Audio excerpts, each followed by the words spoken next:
Aluminium बोलेगा जाकर के कि ए सुनो आयरन, चलो निकलो यहाँ से, आए बढ़े।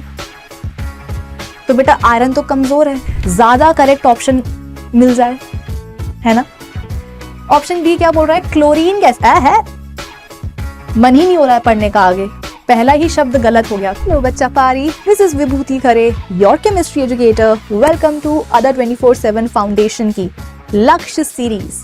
और आज के इस वीडियो में हम सॉल्व करने जा रहे हैं क्लास 10th केमिस्ट्री के chapter chemical reactions and equations के एनसीईआरटी एक्सरसाइज क्वेश्चंस को। प्रीवियस लेक्चर्स में हम अब तक इस चैप्टर के सारे ही टॉपिक्स को एकदम डिटेल में डिस्कस करते हुए समझ चुके हैं। तो अब बारी आती है इस चैप्टर के एक्सरसाइज क्वेश्चंस को सॉल्व करने की। तो क्या आप सभी बच्चे रेडी हो मेरे साथ क्वेश्चंस को सॉल्व करने के लिए? वैसे देखा जाए तो तुम्हारे पास और कोई ऑप्शन है नहीं, तो मैं रेडी होना ही पड़ेगा। तो चलो आ जाओ, फटाफट से हम अपने आज के लेक्चर को कर लेते हैं स्टार्ट। और देखो इतने शानदार तरीके से हमने स्टार्ट किया है कि हम सीधे आ चुके हैं अपने पहले सवाल के ऊपर। तो आ जाओ देखते हैं कि ये फर्स्ट क्वेश्चन एग्जैक्टली हमसे क्या पूछना चाह रहा है। Which of the statements about the reaction below are incorrect? देखो बेटा जी, ये बात मैं आपको पहले भी बोल चुकी हूँ लाइव लेक्चर्स में, आज भी बोल रही हूँ। और जब तक कि तुम 10th पास आउट नहीं हो जाते हो, मैं ये बात तुमसे हर बार बोलती ही रहूंगी। क्या कि जब भी तुम्हारे सामने एक ऐसा सवाल आए, चाहे तुम प्रैक्टिस क्वेश्चन लगा रहे हो, चाहे तुम सैंपल पेपर लगा रहे हो, चाहे तुम बोर्ड का पेपर दे रहे हो, प्री बोर्ड का पेपर दे रहे हो, हाफ ईयरली एग्जाम दे रहे हो, तुम अपना यूनिट टेस्ट दे रहे हो, चाहे तुम कुछ भी क्यों ना कर रहे हो, अगर तुम्हारे सामने एक ऐसा सवाल आया है जिसमें कि ऐसे वर्ड्स लिखे हुए हैं इनकरेक्ट, फॉल्स, नॉट ट्रू, तो तुम पहली फुर्सत में जाकर के क्या करा करो, ऐसे वर्ड्स को अंडरलाइन बेटा कर लिया करो, ताकि सवाल को सॉल्व करते समय तुम्हें याद रहे कि तुम्हें कौन सा स्टेटमेंट चूज करना है इनकरेक्ट। बच्चे क्या करते हैं, पढ़ तो लेते हैं सवाल, लेकिन फिर जब स्टेटमेंट्स को चूज करने की बारी आती ना, क्या करते हैं, पहले ही ऑप्शन में देख लिया कि अच्छा ये स्टेटमेंट तो करेक्ट है, उठा करके मार्क कर दिया, आगे निकलिए, अरे बुद्धू इनकरेक्ट स्टेटमेंट चूज करने के लिए बोला गया है। इसलिए मैं कह रही हूँ ऐसे वर्ड्स को जाकर के अंडरलाइन कर लिया करो, ताकि वो वर्ड्स हाईलाइट हो जाए और तुम्हें सवाल को सॉल्व करते समय याद रहे कि भैया इनकरेक्ट या फॉल्स स्टेटमेंट चूज करना है। ठीक है, तो एक रिएक्शन आपको यहां पर दी हुई है, ठीक है, और इसी के रिगार्डिंग आपको 4 स्टेटमेंट्स दिए हुए हैं A, B, C, D। तो पहले हम रिएक्शन को समझते हैं, इसके बाद में फिर इन स्टेटमेंट्स को हम रीड करते हैं और फिर पता लगाते हैं कि इनमें से कौन से स्टेटमेंट्स गलत हैं हमारी गिवन केमिकल रिएक्शन के रिगार्डिंग। ठीक है, आओ क्या हो रहा है रिएक्शन में, किसके बीच में हो रही है? ओके, लेड ऑक्साइड है, इसकी रिएक्शन हो रही है कार्बन के साथ। ओ ओ ओ बेटा, तुम्हें मैं एक बात बताना चाहती हूं इससे पहले कि हम आगे बढ़े। कार्बन एक बहुत ही अच्छा रिड्यूसिंग एजेंट होता है।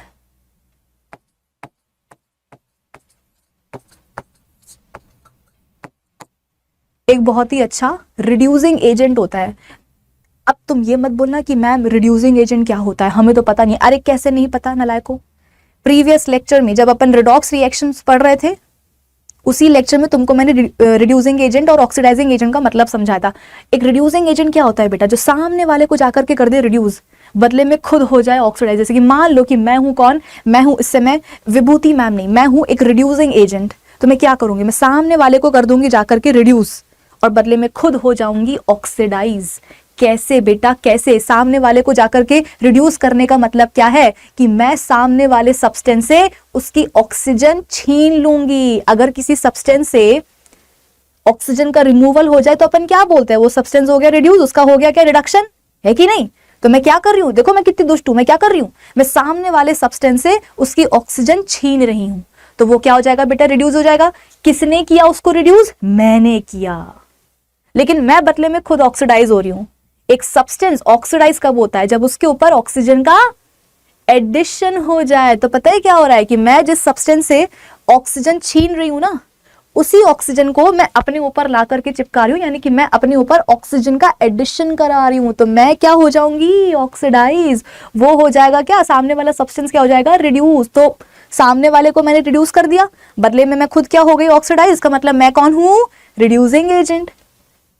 तो जो काम बेटा मैंने किया है वही काम क्या करता है, या कौन करता है? ये कार्बन करता है। इसलिए मैंने लिखा कि ये एक बहुत ही अच्छा रिड्यूसिंग एजेंट होता है। सामने वाले को जाकर के कर देगा रिड्यूस, बदले में खुद क्या हो जाएगा? ऑक्सीडाइज। और देखो तुम्हें इस रिएक्शन में एग्जैक्टली यही होता हुआ दिख रहा है। आप बोलोगे कि मैम हमें तो नहीं दिख रहा। बेटा आंख पर से पर्दा हटाओ, रिएक्शन को, इक्वेशन को ध्यान से देखो, तुम्हें समझ में आएगा कि किस तरीके से यहां पर कार्बन का रिड्यूसिंग एजेंट हो रहा है। कार्बन का रिड्यूसिंग एजेंट कार्बन का रिड्यूसिंग एजेंट वाला नेचर शो हो रहा है। क्या हिंदी बोली है मैंने, वाह मजा आ गई। देखो यहां पे क्या हो रहा है, लेड ऑक्साइड है, यानी कि लेड ऑक्साइड में लेड के साथ ऑक्सीजन जुड़ी हुई है। अरे लेड ऑक्साइड का मतलब क्या है बेटा, कि लेड के साथ ऑक्सीजन जुड़ी हुई है। अब जैसे ये देखेगा कार्बन, कार्बन बोलेगा ओ ऑक्सीजन तो लेड के साथ जुड़ी हुई है, लेड ऑक्साइड बना हुआ है, अरे अरे अरे मुझसे तो बर्दाश्त नहीं हो रहा, मुझसे मतलब कार्बन से बर्दाश्त नहीं हो रहा। तो कार्बन बोलेगा अभी मैं इसको सबक सिखाता हूं, और जाकर के बताए क्या करेगा, लेड ऑक्साइड में से ऑक्सीजन को छीन लेगा। मैंने क्या किया था बेटा, मैंने सामने वाले सब्सटेंस से, भाई मैं अपने आप को रिड्यूसिंग एजेंट बोल रही थी, तो मैंने क्या करा था, मैंने सामने वाले सब्सटेंस से उसकी ऑक्सीजन छीन ली थी। तो ये कार्बन देखो ना, ये भी तो वही काम कर रहा है जो सामने लेड ऑक्साइड है। ये देखो ना, ये जो सामने लेड ऑक्साइड, जिसमें कि मैं आपको बता रही हूं कि लेड के साथ ऑक्सीजन जुड़ी हुई है, चिपकी हुई है, ये कार्बन क्या करेगा, जाकर के लेड ऑक्साइड से उसकी ऑक्सीजन छीन लेगा। तभी तो देखो रिएक्शन के बाद क्या हो रहा है, लेड अकेला हो रहा है। पहले तो अच्छा खासा उसके साथ ऑक्सीजन जुड़ी हुई थी रिएक्शन के पहले, लेकिन फिर ये दुष्ट कार्बन ने क्या किया, उससे उसकी ऑक्सीजन छीन ली। तो वो हो गया देखो रिड्यूस, रिमूवल ऑफ ऑक्सीजन। अगर किसी सब्सटेंस से हो रहा है बेटा, तो वो उसका रिडक्शन ही तो कहलाएगा ना। तो यहाँ पर क्या बोलोगे आप, बोलो ना, क्या बोलोगे यहाँ पे, नीचे नहीं ऊपर लिखूंगी, क्या बोलोगे, अरे बोलो ना, कि लेड ऑक्साइड का रिडक्शन हो रहा है किसमें, लेड में। लेकिन कार्बन यही नहीं रुका, कार्बन ने बोला, सोचा कि यार इसकी ऑक्सीजन तो मैंने छीन ही ली है, तो अब एक काम करते हैं, इस ऑक्सीजन को हम अपने ऊपर चिपका लेते हैं, अपने ऊपर एडिशन करवा लेते हैं। और देखो एडिशन कराने से क्या हुआ, कार्बन से बन गया क्या, कार्बन डाइऑक्साइड। तो अगर किसी सब्सटेंस में ऑक्सीजन का एडिशन हो जाए तो क्या बोलोगे उसका, जिंगलाला नहीं, ऑक्सीडेशन। तो यहां हो रहा है ऑक्सीडेशन। तो पूरा स्टेटमेंट क्या बोलोगे बेटा, मैं समझा चुकी हूं ना तुमको रिडॉक्स रिएक्शंस वाले लेक्चर में। क्या बोलते हैं अपन, कि कार्बन हो रहा है ऑक्सीडाइज, किसमें, कार्बन डाइऑक्साइड में। पूरा स्टेटमेंट लिखोगे तब जाकर के पूरा नंबर मिलेगा। आधा लिखेगो तो आधा नंबर ही मिलेगा। नंबर पूरा चाहिए या आधा, पूरा ना। कोई ऐसा बच्चा जो बोले कि नहीं मैम हमें तो आधा ही नंबर चाहिए, तो हम आधा ही लिख करके आएंगे। अब पगलो, पूरा स्टेटमेंट लिखो तब जाकर के पूरा नंबर मिलेगा, ठीक है। तो लेड ऑक्साइड रिड्यूस हो रहा है लेड में, और कार्बन ऑक्सीडाइज हो रहा है कार्बन डाइऑक्साइड में। अब अगर मैं आपसे पूछूं कि बताओ बेटा, देखो हम कोई भी रिडॉक्स रिएक्शन होती है बेटा, तो उसमें तुम्हें चार चीजें पता करनी होती कि कौन रिड्यूस हो रहा है, कौन ऑक्सीडाइज हो रहा है, जो अपन ने ऑलरेडी यहां पर पता लगा लिया है। फिर दो चीजें और क्या तुम्हें पता करनी होती है कि कौन है ऑक्सीडाइजिंग एजेंट और कौन है रिड्यूसिंग एजेंट। तो इन दो में से भी एक चीज ऑलरेडी मैंने यहाँ पर लिखी हुई है कि क्या, कार्बन क्या है यहाँ पर, रिड्यूसिंग एजेंट है। और अगर तुमसे मैं पूछूं कि बताओ फिर ऑक्सीडाइजिंग एजेंट कौन है, तो बेटा ऑक्सीडाइजिंग एजेंट क्या होता है, जो सामने वाले को जाकर के ऑक्सीडाइज कर दे, लेकिन बदले में खुद हो जाए रिड्यूस। अब सामने वाले को जाकर के ऑक्सीडाइज करने का मतलब क्या है, कि सामने वाले सब्सटेंस के ऊपर जाकर के वो क्या करेगा, ऑक्सीजन चिपका देगा, तो वो क्या हो जाएगा, ऑक्सीडाइज, लेकिन बदले में खुद हो जाएगा रिड्यूस। खुद रिड्यूस होने का मतलब क्या है, मान लो कि मैं बोल रही हूँ कि भाई मैं इस समय कौन हूं, मैं नहीं मैं विभूति मैम नहीं हूं ना, मैं इस समय रिड्यूसिंग एजेंट हूं, मैं हूं ऑक्सीडाइजिंग एजेंट। तो मैं क्या करूंगी, सामने वाले सब्सटेंस पे जाकर के ऑक्सीजन चिपका दूंगी, तो वो हो जाएगा ऑक्सीडाइज, लेकिन मैं बदले में हो जाऊंगी रिड्यूस। कैसे, क्योंकि मैं इतनी गधी हूं कि मैंने अपनी ही ऑक्सीजन निकाल करके उस ऑक्सीजन को सामने वाले सब्सटेंस पे जाकर के चिपका दिया, तो वो तो हो गया ऑक्सीडाइज, लेकिन मुझसे तो ऑक्सीजन का रिमूवल हो गया ना, तो मैं खुद तो क्या हो गई, रिड्यूस हो गई ना। तो देखो यहां पर ये जो लेड ऑक्साइड है बेटा, ये जो लेड ऑक्साइड है, ये गधेपन का काम नहीं कर रहा कि कार्बन ने बोला कि चल लेड ऑक्साइड अपनी ऑक्सीजन दे दे, भाई ये तो है रिड्यूसिंग एजेंट, ये तो अपना काम करेगा, ये तो गुंडागर्दी दिखाएगा ही कि हाँ कहाँ से मुझे मिल सकती है ऑक्सीजन। लेकिन ये भी तो इतना गधा कि इसने बोला कि हाँ कार्बन अगर तुम मांग रहे हो ऑक्सीजन तो ठीक है ले जाओ। अरे कैसे ले जाओ, तुम्हें मना करना चाहिए था, पर ये मना नहीं करा। तो यहां पर हो क्या रहा है, यहां पर लेड ऑक्साइड अपनी ऑक्सीजन निकाल करके दे रहा है कि लो कार्बन तुम भी क्या याद रखोगे।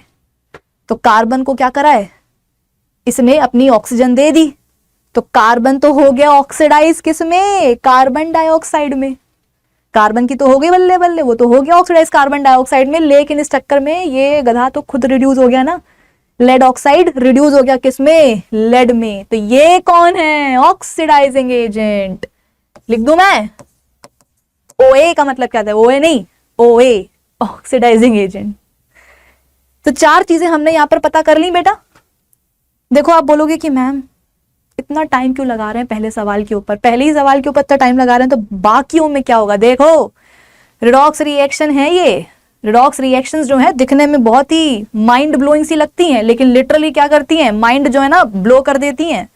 अगर तो तुमने ध्यान से जो है ना उनको समझा नहीं, कॉन्सेप्ट अगर समझा नहीं, तो 4 चीजें पता करनी होती किसी भी रिडॉक्स रिएक्शन में। कौन है ऑक्सीडाइजिंग एजेंट, कौन है रिड्यूसिंग एजेंट, कौन हो रहा है ऑक्सीडाइज किसमें, कौन हो रहा है रिड्यूस किसमें, सब कुछ पता कर लिया हमने। अब क्या करेंगे, जो करने के लिए बोला गया था, ऑप्शन जो है चूज करना था हमें, लेकिन उसके भी पहले हमें स्टेटमेंट्स रीड करने हैं ताकि हम पता लगा सकें कि भैया कौन सा वाला स्टेटमेंट यहाँ पर गलत हो रहा है। पहला क्या बोल रहा है, तो मैं दिख रहा है कि नहीं दिख रहा है, थोड़ा सा मैंने उसके ऊपर लिख दिया है पर ठीक है। लेड इज गेटिंग रिड्यूस्ड, ठीक है। पहला जो स्टेटमेंट है बेटा ए वाला, ये बोल रहा है कि लेड जो है वो रिड्यूस हो रहा है। अरे लेड रिड्यूस नहीं हो रहा है, लेड ऑक्साइड रिड्यूस हो रहा है लेड में, उल्टा बोल दिया पगला, नहीं तो गलत है ये स्टेटमेंट। ओह ओह ओह ओह ओह, हमें क्या करना था बेटा, हमें क्या करना था, इनकरेक्ट स्टेटमेंट ही तो चूज करना था। तो पहला वाला ही स्टेटमेंट क्या है, देखो गलत है कि नहीं है, इनकरेक्ट है, तो मतलब ये तो हमारे सवाल का जवाब होगा ही होगा, ये तो होगा ही होगा। हो सकता है इसके अलावा भी कोई और स्टेटमेंट यहां पर गलत हो। आ जाओ देखते हैं, carbon dioxide is getting oxidise. अरे भाई इसके तो कॉन्सेप्ट ही खराब है, सवाल के खुद के कॉन्सेप्ट खराब हैं। लेड ऑक्साइड रिड्यूस हो रहा है लेड में, कार्बन ऑक्सीडाइज हो रहा है कार्बन डाइऑक्साइड में, है ना। लेड ऑक्साइड रिड्यूस हो रहा है लेड में और कार्बन ऑक्सीडाइज हो रहा है कार्बन डाइऑक्साइड में। ये नहीं कि कार्बन डाइऑक्साइड ही ऑक्सीडाइज हो गया, नहीं, कार्बन ऑक्सीडाइज हो रहा है कार्बन डाइऑक्साइड में।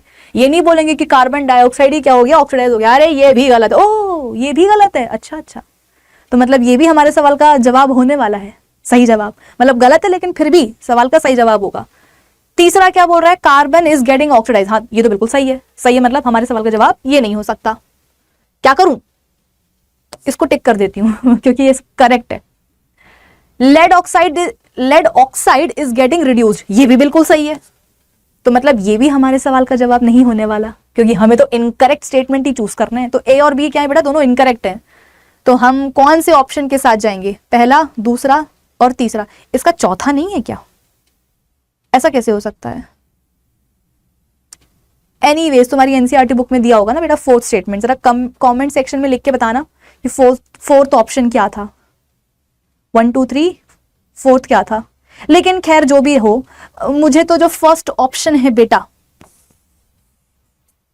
जो फर्स्ट ऑप्शन है, मुझे तो उसी में अपने सवाल का जवाब दिख गया है। क्या, A and B, A and B ये दोनों ही क्या है, स्टेटमेंट्स गलत हैं और फर्स्ट ऑप्शन भी यही बोल रहा है, तो मैं उसी के साथ जाऊंगी। तो बेटा इस सवाल का सही जवाब क्या होगा, ऑप्शन फर्स्ट, ठीक है।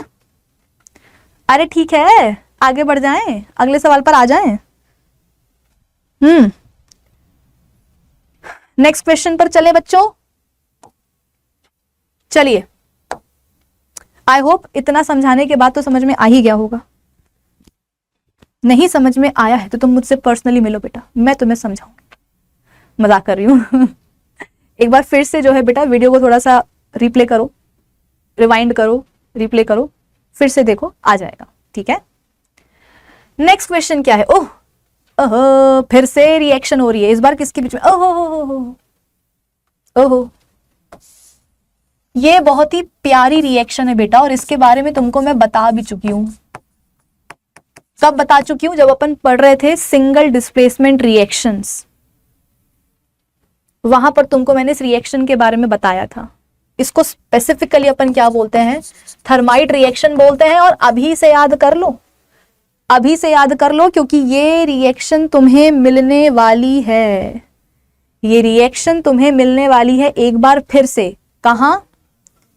मेटल्स एंड नॉन मेटल्स वाले चैप्टर में, जब अपन पढ़ेंगे टॉपिक अपना मेटलर्जी, तो वहां पर तुम्हें ये रिएक्शन फिर से मिलेगी। तो बेटर होगा कि तुम अभी से इसको याद करते चलो, तो वहां पर एटलीस्ट तुम्हें एक कम रिएक्शन याद करनी पड़ेगी, क्योंकि तुमने ये ऑलरेडी याद करके रखी हुई होगी। ठीक है, चलो। हाँ, तो थर्माइट रिएक्शन में होता क्या है बेटा? फेरिक ऑक्साइड, ये आयरन का ऑक्साइड है, इसका स्पेसिफिकली नाम होता है फेरिक ऑक्साइड। मैं लिख देती हूं, अभी तुम लोग नाम में बहुत कंफ्यूज होंगे मुझे पता है, इसलिए तुम्हारी खुशी के लिए, तुम्हारे कन्वीनियंस के लिए यहाँ पर मैंने लिख दिया है कि Fe2O3 आयरन का ऑक्साइड है। तुमको वो तो समझ में आ ही रहा होगा, पर इसका नाम क्या होता है बेटा? Ferric oxide. यहाँ पर क्या हो रहा है? रिएक्शन हो रही है इसकी एल्यूमिनियम के साथ। तो तुम्हें रिएक्टिविटी सीरीज याद हुई कि अभी तक याद नहीं हुई है? अरे ट्रिक भी तो बताई थी कैटरीना कैफ वाली, कि कैटरीना ने कार मांगी ऑल्टो, जिंक आयरन के पब हैं, कॉमर्स में मिलता है सबसे पहले सिल्वर मेडल, फिर मिलता है गोल्ड मेडल, और लास्ट में मिलता है कौन सा मेडल? प्लेटिनम। तो उस रिएक्टिविटी सीरीज में बेटा एल्यूमिनियम आता है ऊपर और आयरन आता है नीचे। मेटल्स की रिएक्टिविटी सीरीज में एल्यूमिनियम आता है ऊपर और आयरन आता है नीचे, यानी कि ये है कौन? एल्यूमिनियम ऊपर आ रहा है ना, तो ये है क्या? More reactive metal. ये है मोर रिएक्टिव मेटल। और क्योंकि आयरन रिएक्टिविटी सीरीज में नीचे आ रहा है, स्पेसिफिकली वो नीचे आ रहा है यहां पर एल्यूमिनियम के नीचे, तो वो है क्या? Less reactive metal.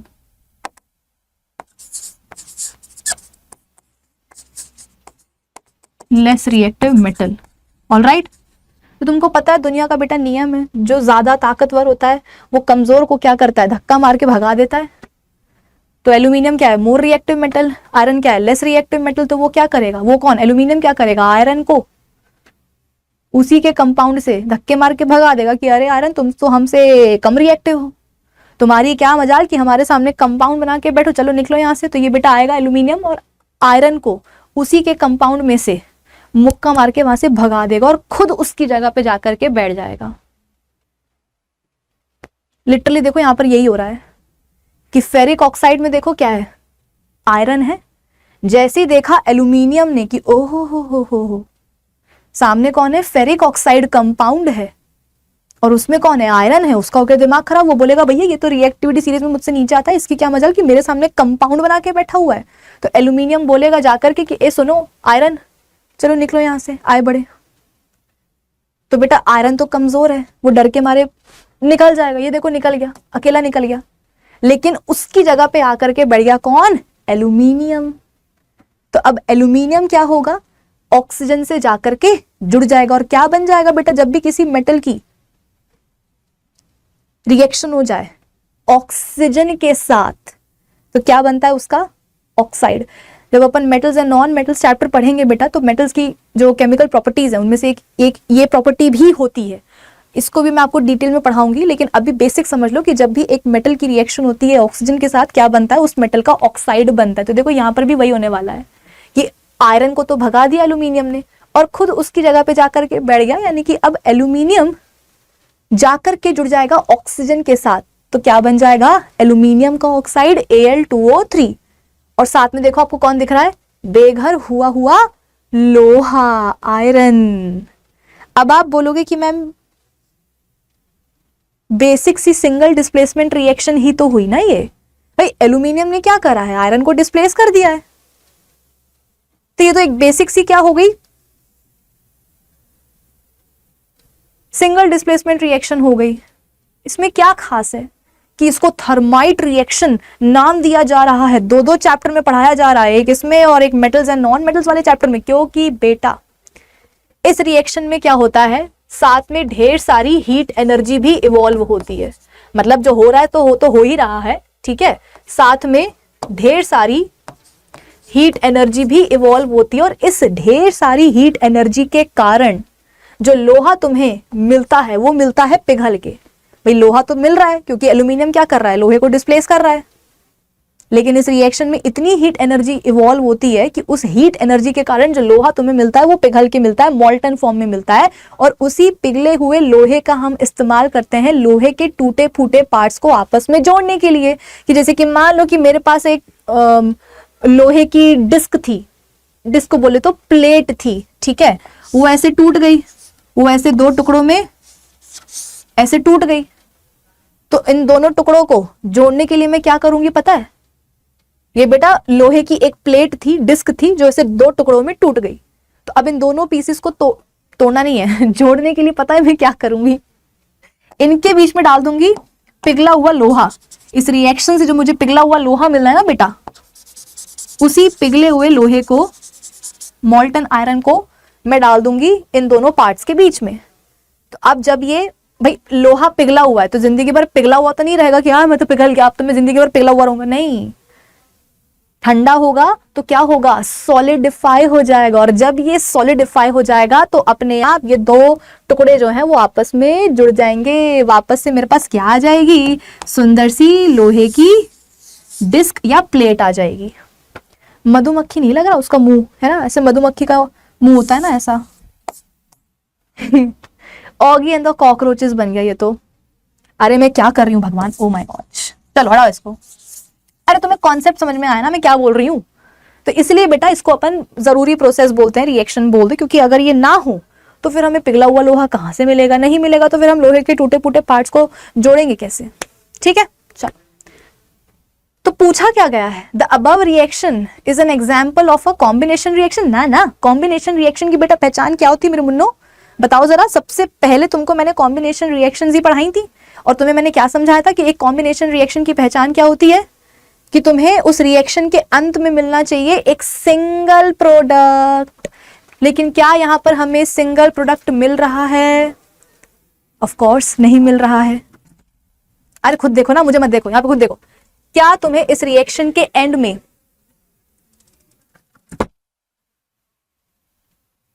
रिएक्शन का एंड समझते हो ना? कोई ऐसा बच्चा जो बोले कि मैम मुझे तो रिएक्शन का एंड ही नहीं पता, अरे पिटाई लगाऊंगी, ऐसा नहीं बोलना है, ठीक है?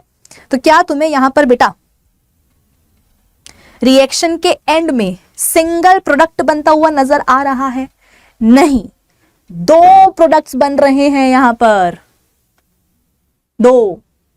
एक तो ये पिघला हुआ लोहा जिससे अपन ने ऑगी एंड द कॉकरोचेस को जोड़ दिया था, मुंह जोड़ दिया था, और दूसरा बेटा ये एल्यूमिनियम ऑक्साइड। तो यहां पर तो हमको दो न्यू सब्सटेंसेस बनते हुए दिख रहे हैं, दो प्रोडक्ट्स मिल रहे हैं, मतलब कि ये कॉम्बिनेशन रिएक्शन तो हरगिज नहीं है। हटाओ इसको, ऑप्शन से ही हटाओ। डबल डिस्प्लेसमेंट रिएक्शन, बेटा क्या इस रिएक्शन को देख करके तुम्हें कहीं से भी कहीं तक अक्षय पवार की याद आई क्या? है क्या यहाँ पर आयंस की पोजीशंस का इंटरचेंज हो रहा है क्या, कि एक आयन इसकी जगह पे आ रहा है, ये वाला इसकी जगह पे आ रहा है? ऐसा कुछ तो भी हो रहा है क्या बेटा? ऐसा कुछ हो रहा है? नहीं हो रहा। अरे नहीं हो रहा तो ये डबल डिस्प्लेसमेंट नहीं है, नहीं है, डिकम्पोजिशन है। डिकम्पोजिशन रिएक्शन क्या टूट रहा है यहाँ पर? कुछ नहीं टूट रहा बेटा। अच्छा, डिकम्पोजिशन रिएक्शंस की पहचान क्या होती है मेरे मुन्नो? तुमको मैं पढ़ा चुकी हूँ कि जब कोई तुम्हारे सामने एक ऐसी केमिकल रिएक्शन आए, जब तुम्हारे सामने कोई ऐसी केमिकल रिएक्शन आए जिसमें कि तुम्हारे पास एक सिंगल रिएक्टेंट हो, एक ही रिएक्टेंट हो, वो रिएक्टेंट भी कैसा हो, बड़ा सा कॉम्प्लेक्स सा कंपाउंड हो, और तुम उसको कोई ना कोई एनर्जी दे रहे हो, चाहे वो इलेक्ट्रिकल एनर्जी हो, चाहे वो हीट एनर्जी हो, चाहे वो लाइट एनर्जी हो।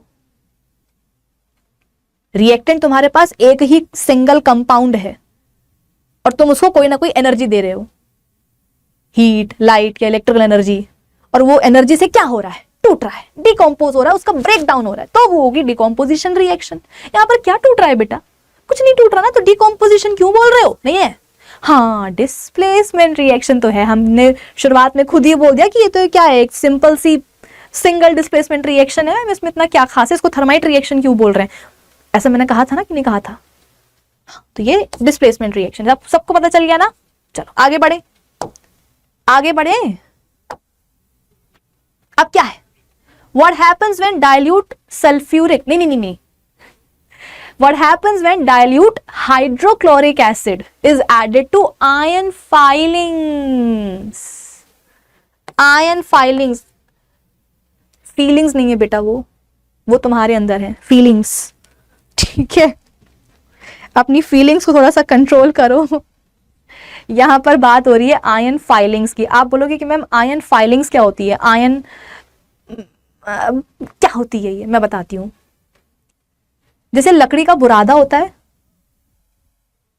अब लकड़ी का बुरादा कैसे समझाऊं मैं, लकड़ी का पाउडर है ना, कभी अगर आपके घर में वुडन वर्क हुआ हो, मतलब आपने कभी वुडन वर्क होते हुए देखा हो, ठीक है, तो उसमें क्या करते हैं, जैसे कारपेंटर भैया हैं तो वो ऐसे लकड़ी को बैठ करके ऐसे छीलते हैं, ठीक है, उसको शेप करने के लिए, उसके एजेस को स्मूथ करने के लिए लकड़ी को ऐसे वो छीलते हैं, तो नीचे जो है लकड़ी का ऐसे पाउडर सा जो है इकट्ठा हो जाता है, उसको अपन लकड़ी का बुरादा बोलते हैं। वैसे ही लोहे का बुरादा भी होता है, लोहे का पाउडर बोलो यार तुम तो, मिट्टी पाओ, ठीक है, तुम तो बोल दो कि लोहे का पाउडर मतलब क्या, आयन फाइलिंग्स, ठीक है, आयन फाइलिंग्स मतलब लोहे का पाउडर। तो बेसिकली यहां पर बेटा आयरन की रिएक्शन हो रही है HCl के साथ, मोटा मोटा क्या, पतला पतला भी यही है, मोटा मोटा भी नहीं, पतला पतला भी यही है कि आयरन मेटल की रिएक्शन हो रही है HCl के साथ। तो उसी के रिगार्डिंग यहां पर आपको एक करेक्ट ऑप्शन चूज करना है, करेक्ट ऑप्शन चूज करना है, ठीक है। इससे पहले बेटा कि हम ऑप्शंस को रीड करें और फिर डिसाइड करें कौन सा करेक्ट है कौन सा इनकरेक्ट है, आप पहली फुर्सत में क्या करो, करेक्ट को अंडरलाइन कर लो ताकि याद रहे कि हमें कौन सा स्टेटमेंट यहाँ पर चूज करना है, ठीक है। हाँ, तो इससे पहले हम स्टेटमेंट्स को रीड करें फिर डिसाइड करें व्हाटएवर, इस रिएक्शन को अपन कंप्लीट कर लें, है, रिएक्शन को कंप्लीट कर लें, क्या बनेंगे नए सब्सटेंसेस, क्या बनेंगे प्रोडक्ट्स, आपस में पहले पता कर लें, जब पता करेंगे तभी तो डिसाइड कर पाएंगे कि क्या स्टेटमेंट सही है क्या गलत है, तभी तो चूज करेंगे।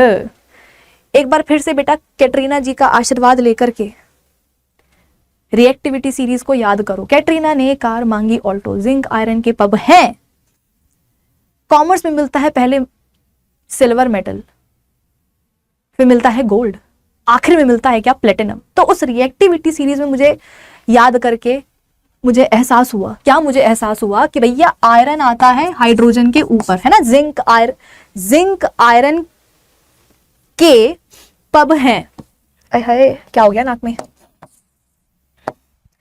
जिंक आयरन के पब हैं, पब को मारो गोली, या चलो मत मारो गोली, क्या बिगाड़ा है उसने, तुम तो आयरन को देखो और हाइड्रोजन को देखो, आयरन और हाइड्रोजन को देखो, कौन आ रहा है ऊपर।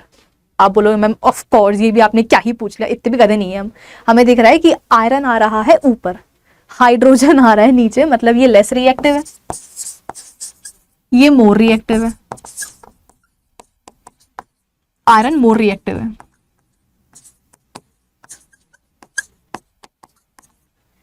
ये मोर रिएक्टिव है बेटा, तो ये क्या करेगा, जैसे ही इसको किसी भी कंपाउंड में है, जैसे ही आयरन के सामने कोई ऐसा कंपाउंड आएगा जिसमें कि हाइड्रोजन होगा, उसको जाएगा दिमाग खराब कि oh my God, reactivity series में तो ये मुझसे नीचे आता है, इसकी क्या मजाल कि मेरे सामने कंपाउंड बना के बैठा हुआ है, अभी जाकर के इसको भगाता हूं।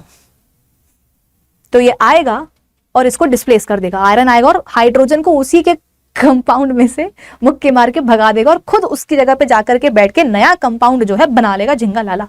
तो अब देखो यहाँ पे क्या हो रहा है, यहाँ पर भी तो बेटा सेम चीज हो रही है, क्या ही अलग हो रहा है, आयरन ने देखा HCl में, नहीं आयरन ने देखा HCl को, और HCl में भी उसने देखा किसको, हाइड्रोजन को, हो गया उसका दिमाग खराब, ये बोला कि भाई ओहो तुम रिएक्टिविटी सीरीज में हमसे नीचे आते हो, तुम हमसे लेस रिएक्टिव हो, हद में रहो, क्या मजाल कि हमारे सामने कंपाउंड बना के बैठे हुए हो, चलो भगो यहाँ से। तो ये बोलेगा ओके मैं भाग रहा हूं यहां से, और बेटा ये भाग जाएगा, और ये भाग जाएगा और हाइड्रोजन गैस के फॉर्म में निकल जाएगा। भाई भाग रहा है यहां से तो कैसे तो निकलेगा ना, कैसे निकलेगा, हाइड्रोजन गैस के फॉर्म में निकल जाएगा। अच्छा, कुछ बच्चे पूछते हैं कि मैम हाइड्रोजन गैस कैसे बन रही है, हाइड्रोजन गैस कैसे बन रही है मैम, क्योंकि हाइड्रोजन गैस के, ये क्या हुआ, ये मैंने कौन सी लिपि लिख दी,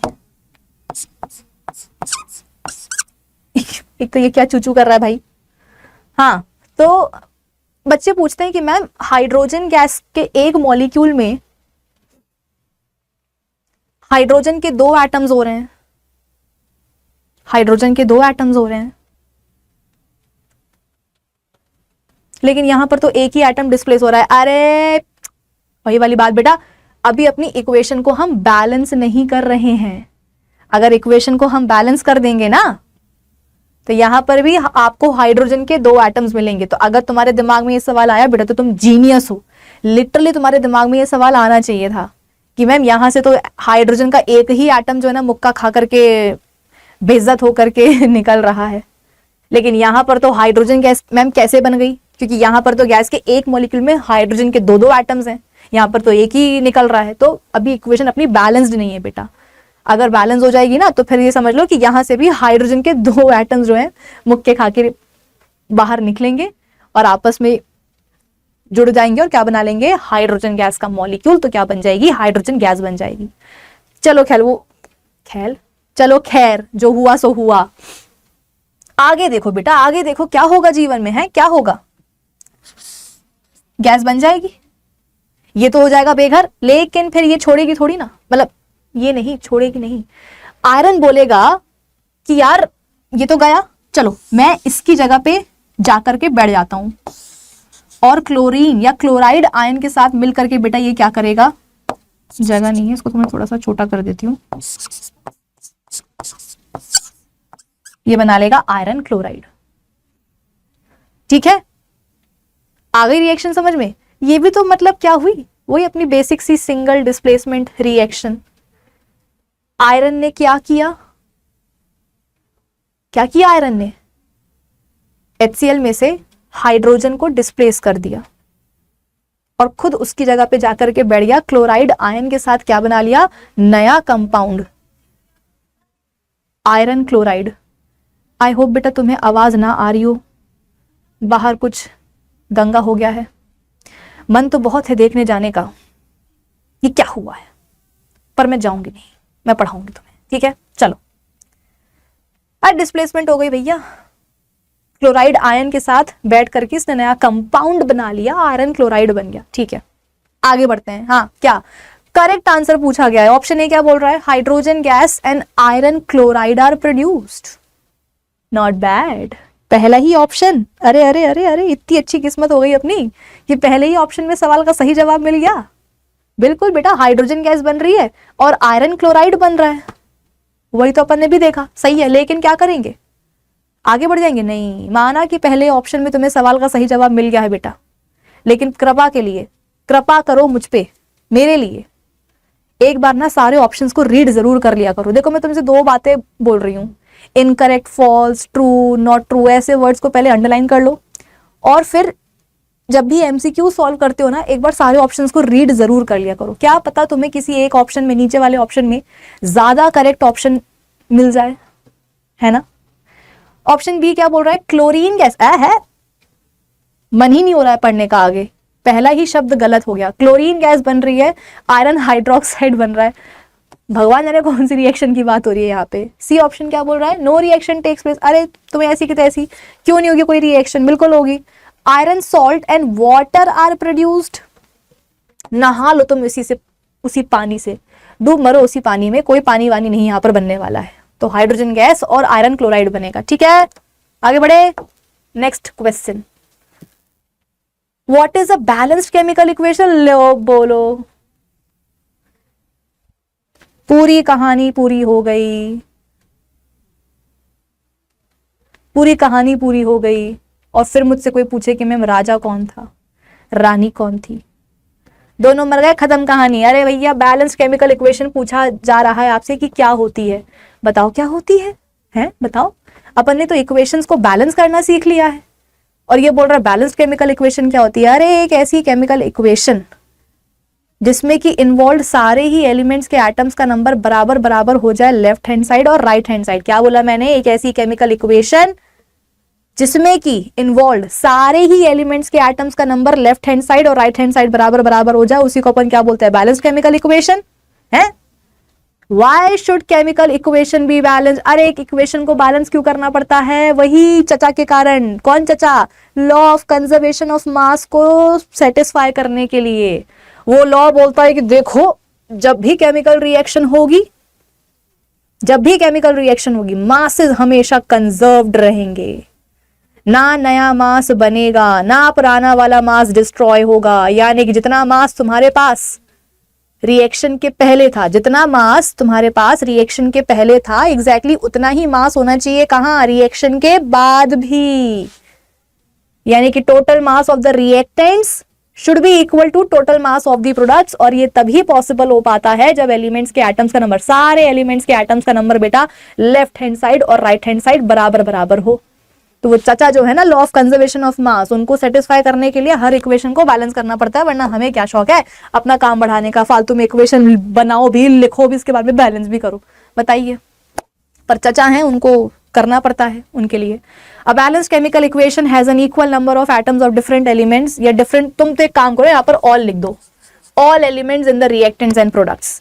the chemical equations should be balanced to satisfy the law of conservation of चचा नहीं मास। चलो आगे बढ़ते हैं, अगला सवाल। ओ मजे आएगी, अब मजे आएगी, मेरी नहीं तुम्हारी मजे आएगी। क्यों? अब कुछ सवाल बेटा तुम्हारे सामने ऐसे आएंगे जहां पर तुम्हें इक्वेशंस बनानी पड़ेंगी और फिर उनको बैलेंस करना पड़ेगा। आ जाओ। Translate the following statements into chemical equation. मतलब वही है वर्ड इक्वेशंस, नहीं वर्ड इक्वेशंस भी नहीं है एक्चुअली, ये सेंटेंसेज ही है, स्टेटमेंट्स ही हैं। इनकी इक्वेशन लिखो और इसके बाद में बैलेंस भी करो, मजा आएगी। Hydrogen gas combines with nitrogen to form ammonia. ये तो इजी है, अलग कलर लेती हूं, अब मैं बोर हो गई इससे। देखो यहाँ पे हाइड्रोजन गैस ऐसे लिखते हैं, नाइट्रोजन गैस ऐसे लिखते हैं, क्या बन रहा है? अमोनिया। अब देखो इक्वेशन तो मैंने बना दी है, अब इसको बैलेंस करने के दो तरीके हैं, एक अपना हिट एंड ट्रायल मेथड और एक अपना वो कोफिशिएंट मेथड। दोनों मेथड तुमको मैंने सिखा दिए हैं। अब अपनी इक्वेशन जरा सी है, छोटी सी है, दो ही इसमें एलिमेंट्स है, तो एक काम कर सकते हैं, ज्यादा कॉम्प्लेक्स इक्वेशन तो है नहीं, तो इसको अपन नॉर्मल जो अपना ट्रेडिशनल मेथड है, हिट एंड ट्रायल मेथड, उससे अपन बैलेंस करने की कोशिश कर लेते हैं, उसी से बैलेंस कर लेते हैं। आ जाओ यहाँ पे बेटा। अच्छा, तुमको मैंने सीक्वेंस बताया था ना हिट एंड ट्रायल मेथड में, जब भी अपन मतलब लगाते हैं उसको इक्वेशंस को बैलेंस करने के लिए, तो अपन क्या एक सीक्वेंस फॉलो करते हैं। सबसे पहले अपन क्या करेंगे? मेटल के एटम्स को बैलेंस करेंगे, फिर नॉन मेटल के एटम्स को बैलेंस करेंगे, फिर कार्बन के एटम्स को बैलेंस करेंगे, फिर ऑक्सीजन के एटम्स को बैलेंस करेंगे और फिर आखिरी में हाइड्रोजन के एटम्स को बैलेंस करेंगे। तो यहाँ पर कार्बन नहीं है, ऑक्सीजन नहीं है, मेटल नहीं है, सीधे क्या है? Non metal nitrogen. तो सबसे पहले अपन उसी के एटम्स को बैलेंस कर लेते हैं, ठीक है। आ जाओ। लेफ्ट हैंड साइड में देखो, नाइट्रोजन के दो एटम्स हैं लेफ्ट हैंड साइड में। बेटा आप बोलोगे कि मैम यहाँ पर तो कुछ भी नहीं है। हाँ, तो कुछ नहीं होता तो क्या होता है? अगर कुछ नहीं होता तो क्या होता है बेटा? अंडरस्टूड है कि वहां पर वन होता है, कुछ नहीं है मतलब वन है। और तुमको मैंने बता चुकी हूँ 107 बार कि ऊपर है ना, ये ऊपर और ये नीचे वाला नंबर, ये ऊपर और ये नीचे वाला नंबर आपस में क्या होते हैं? अरे मल्टीप्लाई होते हैं दद्दा, गजनियों। 1 इंटू 2 कितना हो जाएगा? 2। तो इसीलिए कहा था कि लेफ्ट हैंड साइड में नाइट्रोजन के दो एटम्स हैं, राइट हैंड साइड में कितने हैं? अरे मैम यहाँ पर भी कुछ नहीं है, कुछ नहीं है मतलब 1 है।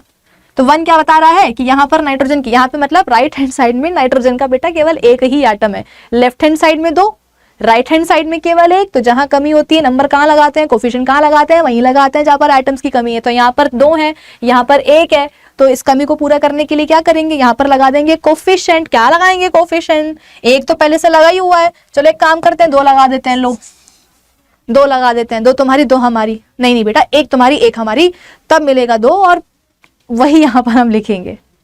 अब बताओ राइट हैंड साइड में नाइट्रोजन के कितने एटम्स हो गए? आप बोलोगे कि मैम आपने कोफिशिएंट लगा दिया 2, तो अगर आप 2 नंबर लगा ही चुके हो तो फिर यहां पर भी क्या होगा, नाइट्रोजन के 2 ही एटम्स ना हो जाएंगे। मैम कैसी बात कर दी आपने, अरे मैंने बहुत अच्छी बात करी है बेटा, तुम्हें नहीं पता। चलो, तो लेफ्ट हैंड साइड में ऑलरेडी नाइट्रोजन के 2 एटम्स थे, कोफिशिएंट लगाए तो राइट हैंड साइड में भी 2 एटम्स हो गए, मतलब अपने नाइट्रोजन के एटम्स हो गए बैलेंस्ड। अब क्या बचा, हाइड्रोजन। लेफ्ट हैंड साइड में देखो कितने एटम्स हैं हाइड्रोजन के। आप बोलोगे मैम यहाँ पे कुछ नहीं है, मतलब क्या है, वहां पर 1 है, तो 1 × 2 कितना हो जाएगा 2, यानी कि लेफ्ट हैंड साइड में हाइड्रोजन के 2 एटम्स हैं, लेफ्ट हैंड साइड में 2 एटम्स हैं, ठीक है। राइट हैंड साइड में मैम 3 लग रहे हैं, पिटाई लगाऊंगी। मैंने क्या बोला था बेटा तुमको, मैं 111 बार बता चुकी हूं, 111 बार मैं तुमको बता चुकी हूं कि अगर किसी मॉलिक्यूल के बगल में कोई नंबर लिखा हुआ है, कोई कोफिशिएंट लिखा हुआ है, तो वो नंबर या वो कोफिशिएंट क्या करेगा, उस मॉलिक्यूल में प्रेजेंट सारे ही एलिमेंट्स के एटम्स का नंबर बताएगा। यानी कि अगर मॉलिक्यूल के बगल में, अपने अमोनिया जो मॉलिक्यूल है उसके बगल में 2 नंबर लिखा हुआ है, इसका मतलब क्या कि ये 2 नंबर क्या बताएगा कि भैया यहाँ पर नाइट्रोजन के 2 एटम्स हैं और हाइड्रोजन के कितने एटम्स हैं, ऊपर और नीचे वाला नंबर क्या होगा, आपस में मल्टीप्लाई होगा, 2 3 कितना 6, तो यहाँ पर हाइड्रोजन के 6 एटम्स हैं। कोई 3 नहीं बोलेगा भूल करके भी, मैं पिटाई लगा दूंगी। हाँ मैं लगा देती हूँ बेटा, ऑनलाइन टीचर भी पिटाई लगा सकते हैं, ऐसी कोई बात नहीं है। वर्चुअल स्लैब भी पड़ता है ठीक है, जैसे वर्चुअल बोर्ड एग्जाम हम करवाते हैं वैसे हम वर्चुअल स्लैब भी लगवाते हैं। चलिए, तो कितने एटम्स हो जाएंगे बेटा, 6 एटम्स हो जाएंगे। लेकिन बड़ी नाइंसाफी है भाई, है बड़ी नाइंसाफी, यहाँ पर तो 2 ठो एटम्स हैं लेफ्ट हैंड साइड में, राइट हैंड साइड में हाइड्रोजन के 6 एटम्स हैं, यहाँ पर 2, यहाँ पर 6। कमी कहाँ है, लेफ्ट हैंड साइड में 4 एटम्स की, यहाँ पर 2 हैं, यहाँ पर 6 हैं, तो कमी कहाँ है, लेफ्ट हैंड साइड में। तो नंबर कहाँ लगेगा, कोफिशिएंट कहाँ लगेगा, लेफ्ट हैंड साइड में लगेगा। कितना लगा दें, आप बोलोगे कि मैम अभी तो कुछ नहीं है, मतलब 1 कोफिशिएंट है, एक काम करो मैम 2 लगा दो, ठीक है मैं लगा देती हूँ। अब काउंट करो कितने एटम्स हैं हाइड्रोजन के लेफ्ट हैंड साइड में, 2 2 4। अरे यार अभी भी तो कम है, यहाँ पर तो 6 है ना, यहाँ पर तो अब 4 ही हुए हैं, तो ये 2 कोफिशिएंट भी काम नहीं आएगा, 3 लगाते हैं, 3। अब काउंट करो तो मैम 3 2 6, हाँ मैम यहाँ पर भी 3 2 6, हाँ, मतलब कि फाइनली हाइड्रोजन के भी एटम्स हो गए हैं बैलेंस्ड। तो अपनी क्या हो गई है, बैलेंस्ड केमिकल इक्वेशन हो गई है, हो गई बैलेंस्ड केमिकल इक्वेशन। आगे बढ़े, hydrogen sulphide gas burns in air to give water and sulphur dioxide. नहीं आया ना इक्वेशन बनाना, देखो मैं बताती हूं, मुझे पता है कि तुम कहां अटक रहे हो बेटा, कंपाउंड्स के फॉर्मूले में अटक रहे हो। सिखाऊंगी, कंपाउंड्स के फॉर्मूले बनाना सिखाऊंगी, चिंता नहीं करो। हाइड्रोजन सल्फाइड का फॉर्मूला होता है बेटा, ये हाइड्रोजन सल्फाइड का फॉर्मूला होता है H2S। जल रही है ये गैस एयर में, यानी कि इसकी रिएक्शन हो रही है ऑक्सीजन के साथ। जब भी ऐसा तुम्हें कोई सेंटेंस सुनाई देना कि ये जल रहा है, ये वो जल रहा है, जलने का मतलब ही क्या हो रहा है कि उस सब्सटेंस की रिएक्शन हो रही है एयर में प्रेजेंट ऑक्सीजन के साथ, ठीक है। तो क्या बन रहा है यहाँ पर, पानी बन रहा है एंड सल्फर डाइऑक्साइड। तो पानी तो सबको पता है फॉर्मूला उसका, सल्फर डाइऑक्साइड का भी पता ही होना चाहिए, जैसे कार्बन डाइऑक्साइड होती है वैसी सल्फर डाइऑक्साइड है, SO2, हाँ SO2, ठीक है। हो गई, अपनी इक्वेशन बन गई। अब इसको अपन बैलेंस करते हैं, आ जाओ। हिट एंड ट्रायल मेथड से ही कर लेते हैं, ठीक है। वो तो कोफिशिएंट मेथड बेटा अंदर की बात है जो तुम्हें मैंने सिखाया है। आ जाओ, सबसे पहले क्या करेंगे, मेटल एटम्स को बैलेंस करेंगे, फिर नॉन मेटल, फिर ऑक्सीजन, फिर नहीं कार्बन, फिर ऑक्सीजन, फिर हाइड्रोजन। मेटल एटम तो यहाँ पर कोई है नहीं, नॉन मेटल दिख रहा है कौन, सल्फर। आ जाओ, सबसे पहले उसी के ऊपर करते हैं अटैक नहीं, सबसे पहले अपन सल्फर के ही एटम्स को बैलेंस करते हैं लेफ्ट हैंड साइड में। बताओ जरा सल्फर के कितने एटम्स हैं। तो आप बोलोगे कि मैम यहाँ पर तो कुछ भी नहीं है, हाँ मतलब 1 है। 1 मतलब क्या मैम, लेफ्ट हैंड साइड में सल्फर का एक ही एटम है। Very good, left hand side में सल्फर का एक ही एटम है। राइट हैंड साइड में मैम यहाँ पर भी कुछ नहीं है, मतलब 1 है, हाँ मतलब कि यहाँ पर भी, यहाँ पर मतलब हाँ राइट हैंड साइड में भी सल्फर का एक ही एटम है। तो सल्फर के एटम्स ऑलरेडी बैलेंस है, यहाँ पर भी एक, यहाँ पर भी एक, ठीक है, अच्छी बात है, भला टली। ओके, फिर इसके बाद में कौन आया, कार्बन है, नहीं कार्बन नहीं है, ऑक्सीजन है, हाँ ऑक्सीजन है। आ जाओ, ऑक्सीजन के एटम्स को करते हैं बैलेंस। लेफ्ट हैंड साइड में बेटा कितने एटम्स हैं ऑक्सीजन के, 2। कैसे पता चला, कुछ नहीं है, मतलब अंडरस्टूड है कि यहाँ पर क्या होगा, 1 होगा। तो 1 और 1 × 2 कितना हो जाएगा, 2, यानी कि लेफ्ट हैंड साइड में ऑक्सीजन के 2 एटम्स हैं। अच्छी बात है। राइट हैंड साइड में कितने हैं, तो आप बोलोगे कि मैम एक तो ये है और 2 ये हैं, मतलब 1 + 2 कितने, 3 है ना। एक यहां से मिल जाएगा ऑक्सीजन का एटम और 2 यहां से मिल जाएंगे, तो 1 + 2 कितना हो जाएगा, 3। ओहो हो, यहाँ पर 2 एटम्स हैं, यहाँ पर 3 एटम्स है, मतलब कमी यहाँ पर है, कमी यहाँ पर है। तो इस कमी को पूरा करने के लिए क्या करेंगे बेटा, नंबर लगाएंगे, कोफिशिएंट लगाएंगे। बताओ क्या कोफिशिएंट लगाएं, 1 तो ऑलरेडी है, 2 लगा दें, 2 लगा दें कोफिशिएंट। भाई जहां कमी होती है बेटा एटम्स की, कोफिशिएंट वहीं लगाते हैं। तो राइट हैंड साइड में 3 एटम्स हैं ऑक्सीजन के, लेफ्ट हैंड साइड में 2 एटम्स हैं, लेफ्ट हैंड साइड में 2 एटम्स हैं, तो कमी ना लेफ्ट हैंड साइड में, तो वहीं लगाएंगे नंबर, वहीं लगाएंगे कोफिशिएंट। 1 तो ऑलरेडी था, उसको हटा करके मैंने 2 लगा दिया। अब बताओ, अब लेफ्ट हैंड साइड में ऑक्सीजन के कितने एटम्स हो गए, ऊपर और नीचे वाला नंबर क्या होगा बेटा, मल्टीप्लाई होगा, तो 2 × 4। अरे गड़बड़ हो गई। पहले यहाँ पर 3 एटम्स थे ऑक्सीजन के, यहाँ पर 2 थे, कोफिशिएंट लगाए तो अब यहाँ पर 4 हो गए, यहाँ पर तो 3 ही रह गए। मतलब अब कमी हो गई है ऑक्सीजन के एटम्स की, कहाँ, राइट हैंड साइड में। तो अब राइट हैंड साइड में भी क्या करना पड़ेगा बेटा, कोफिशिएंट लगाना पड़ेगा, कोफिशिएंट लगाना पड़ेगा। लेकिन एक दिक्कत है, क्या दिक्कत है, ऑक्सीजन पानी से भी मिल रहा है और सल्फर डाइऑक्साइड से भी मिल रहा है, तो नेचुरली हमें राइट हैंड साइड में नंबर लगाना पड़ेगा, कोफिशिएंट लगाना पड़ेगा बेटा, ठीक है।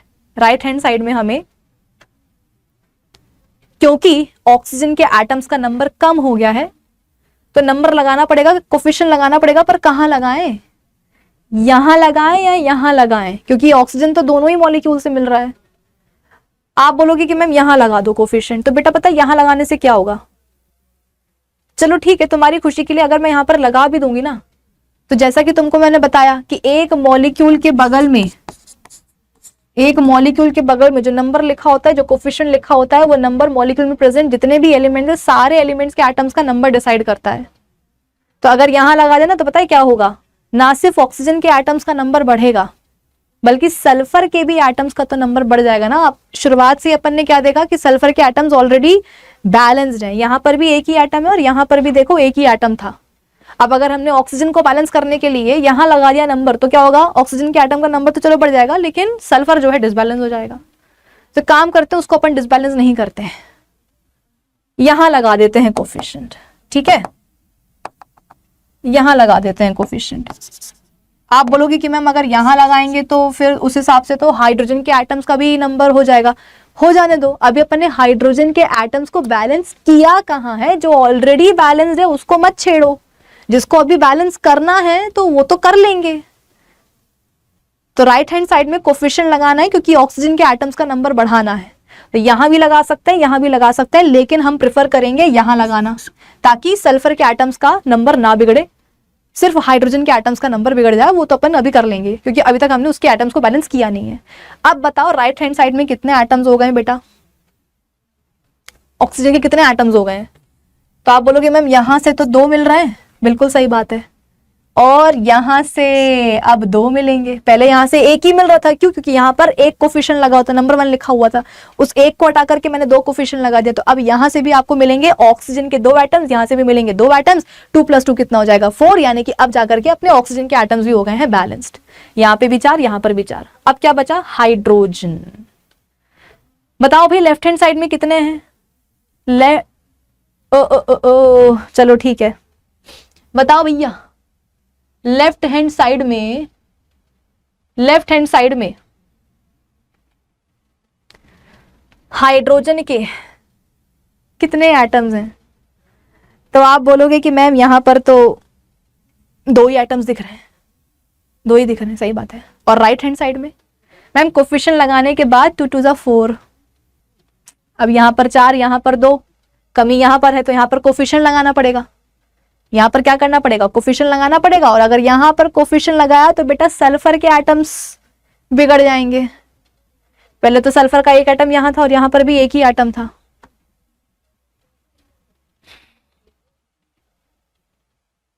और जब हम ऑक्सीजन के एटम्स का नंबर बैलेंस कर रहे थे तो हमने जानबूझ करके यहां नहीं लगाया था कोफिशिएंट कि भाई सल्फर के एटम्स ना बिगड़े, लेकिन अल्टीमेटली सल्फर के एटम्स का नंबर तो बिगड़ना ही है। देखो यही होती है हिट एंड ट्रायल मेथड, लगाते जाओ, ट्राई करते जाओ, कभी ना कभी तो हिट होगा, इसलिए मुझे ये पसंद नहीं है।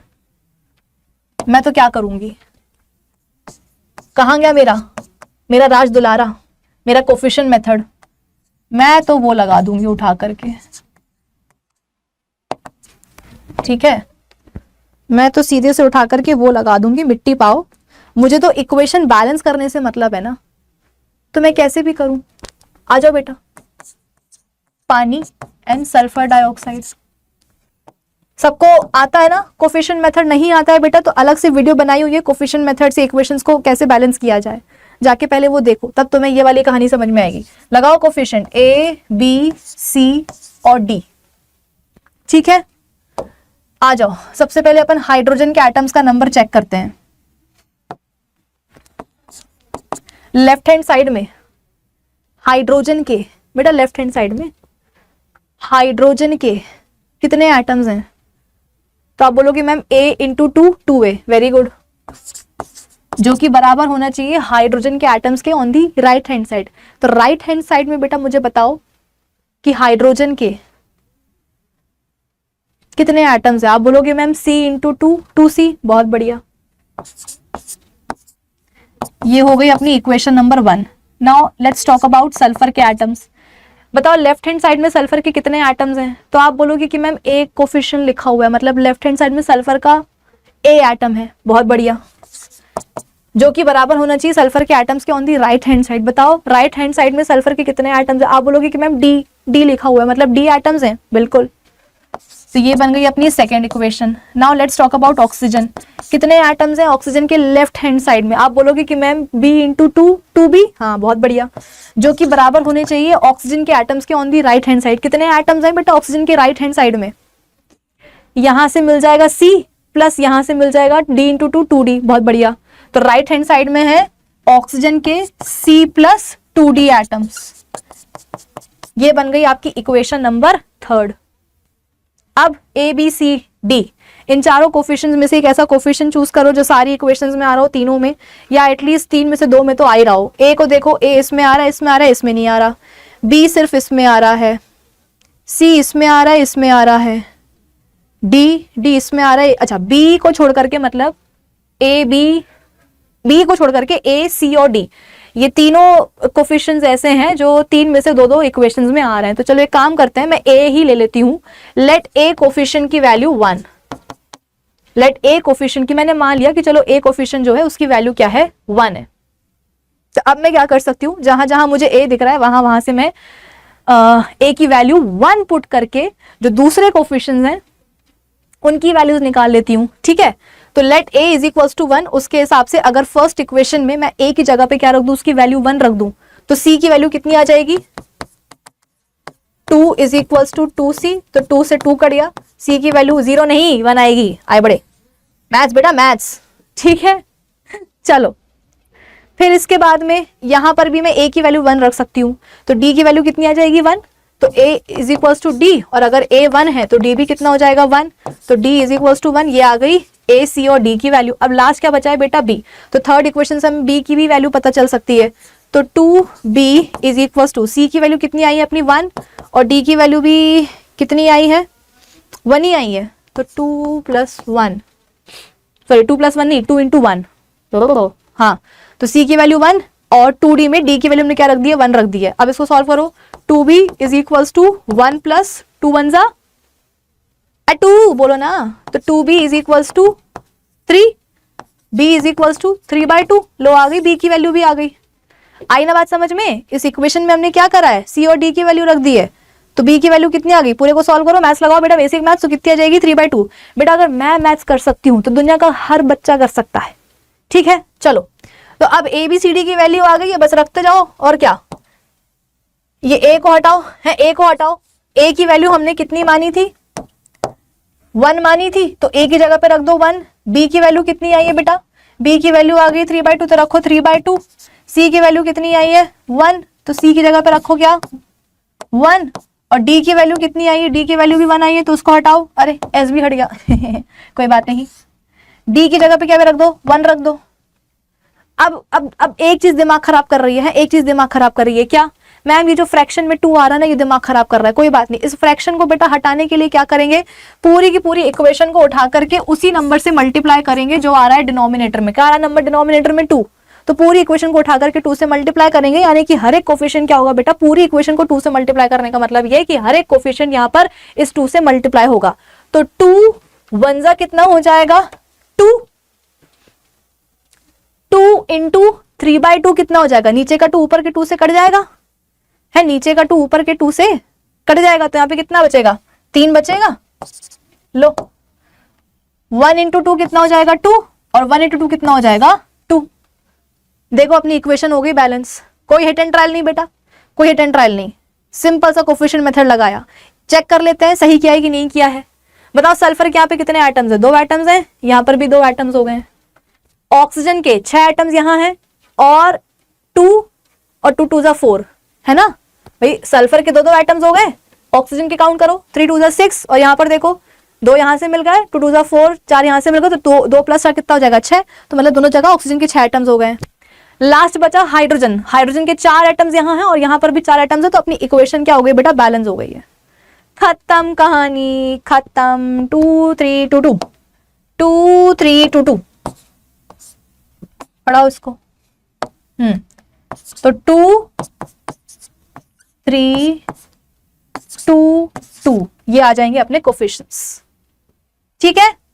This is the beauty of coefficient method, that's why I like coefficient method. कि कितनी भी टेढ़ी मेढ़ी इक्वेशन हो, हर इक्वेशन को उठा करके बेटा ये बैलेंस क्या कर सकता है, ये मेथड बैलेंस कर सकता है। हाँ मैं क्या हिंदी बोल रही हूँ आज, क्या हुआ है मुझे, शब्द खा रही हूँ, स्टेटमेंट यू पता नहीं क्या ही हो रहा है। चलो अगली इक्वेशन बेटा, barium chloride reacts with aluminium sulphate, not bad, to give aluminium chloride and precipitate of barium sulfate। Okay double displacement reaction सी हो रही है बेटा।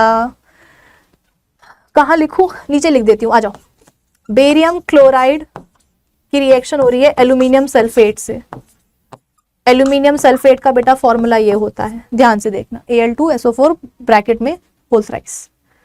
क्या बन रहा है, एल्यूमिनियम क्लोराइड बन रहा है AlCl3, और साथ में बन रहा है बेरियम सल्फेट। मुझे ऐसा क्यों लग रहा है कि ये ऑलरेडी बैलेंस्ड है, नहीं ये मेरा भ्रम है, कोई बैलेंस नहीं है करना पड़ेगा। आ जाओ, बेरियम का एक एटम यहाँ है, यहाँ पर भी एक ही एटम है, ठीक है। एल्यूमिनियम के देखो 2 एटम्स यहाँ है ना। आप बोलोगे कि मैम यहाँ पर तो कुछ नहीं, यहाँ कुछ नहीं, मतलब क्या होता है 1, तो 1 इंटू 2 कितना हो जाएगा 2, यानी कि लेफ्ट हैंड साइड में एल्यूमिनियम के 2 एटम्स हैं, लेकिन राइट हैंड साइड में तो एक ही है। बड़ी नाइंसाफी, क्या करेंगे, नंबर लगाएंगे यहाँ पर, क्या नंबर लगाएं, 2 लगा दे कोफिशिएंट। तो अब देखो 2 एटम्स और एल्यूमिनियम के लेफ्ट हैंड साइड में थे, और 2 ही कहाँ हो गए हैं, राइट हैंड साइड में हो गए हैं, 2 राइट हैंड साइड में हो गए। तो एल्यूमिनियम के एटम्स हो गए हैं बैलेंस, बेरियम के ऑलरेडी बैलेंस थे, एल्यूमिनियम के भी हो गए। कार्बन है, नहीं कार्बन नहीं है, अच्छा उसके पहले नॉन मेटल अपने सल्फर भी है और एल्यूमिनियम भी है। चलो एक काम करते हैं, सबसे पहले सल्फर के एटम्स को बैलेंस कर लेते हैं। लेफ्ट हैंड साइड में बेटा सल्फर के कितने एटम्स हैं, लेफ्ट हैंड साइड में बताओ सल्फर के कितने एटम्स हैं। आप बोलोगे कि मैम यहाँ पर तो कुछ भी नहीं है, मतलब यहाँ पर 1 है, मतलब सल्फर के तो एक ही एटम है। ब्रैकेट मार के देखो सल्फर के नीचे क्या लिखा हुआ है, सल्फेट के नीचे क्या लिखा हुआ है, 3 लिखा हुआ है, मतलब कि सल्फेट पूरा ब्रैकेट मारा है और फिर बाहर 3 लिखा है, मतलब यहाँ पर सल्फर के 3 एटम्स हैं। 1 इंटू 3, अगर 2 नंबर लिखते हैं यहाँ पर तो वो 3 इंटू 2 हो जाता, 6 हो जाता है। 1 लिखा हुआ है मतलब 3 इंटू 1 3, अरे 3 1 3 कितना होता है, 3 1 कितना होता है, 3 होता है क्या बोल रही हूँ मैं, 3 1 3, तो यहाँ पर 1 है तो 3 इंटू 1 कितना हो जाएगा 3। तो यहाँ पर बेटा सल्फर के 3 एटम्स हैं, एक मत बोलना। हाँ यहाँ पर देखो सल्फर का एक ही एटम है। आप बोलोगे मैम यहाँ पर भी तो 4 लिखा है, बेटा वो ऑक्सीजन के नीचे 4 लिखा हुआ है, यहाँ पर ब्रैकेट बना करके बाहर 3 लिखा हुआ था, यहाँ पर कोई ब्रैकेट वैकेट नहीं है, ठीक है। तो यहाँ पर 3 एटम्स हैं सल्फर के, यहाँ पर तो एक ही है, तो कमी है, नंबर लगाएंगे, कोफिशिएंट लगाएंगे, कितना लगा दे, 3 लगा दें।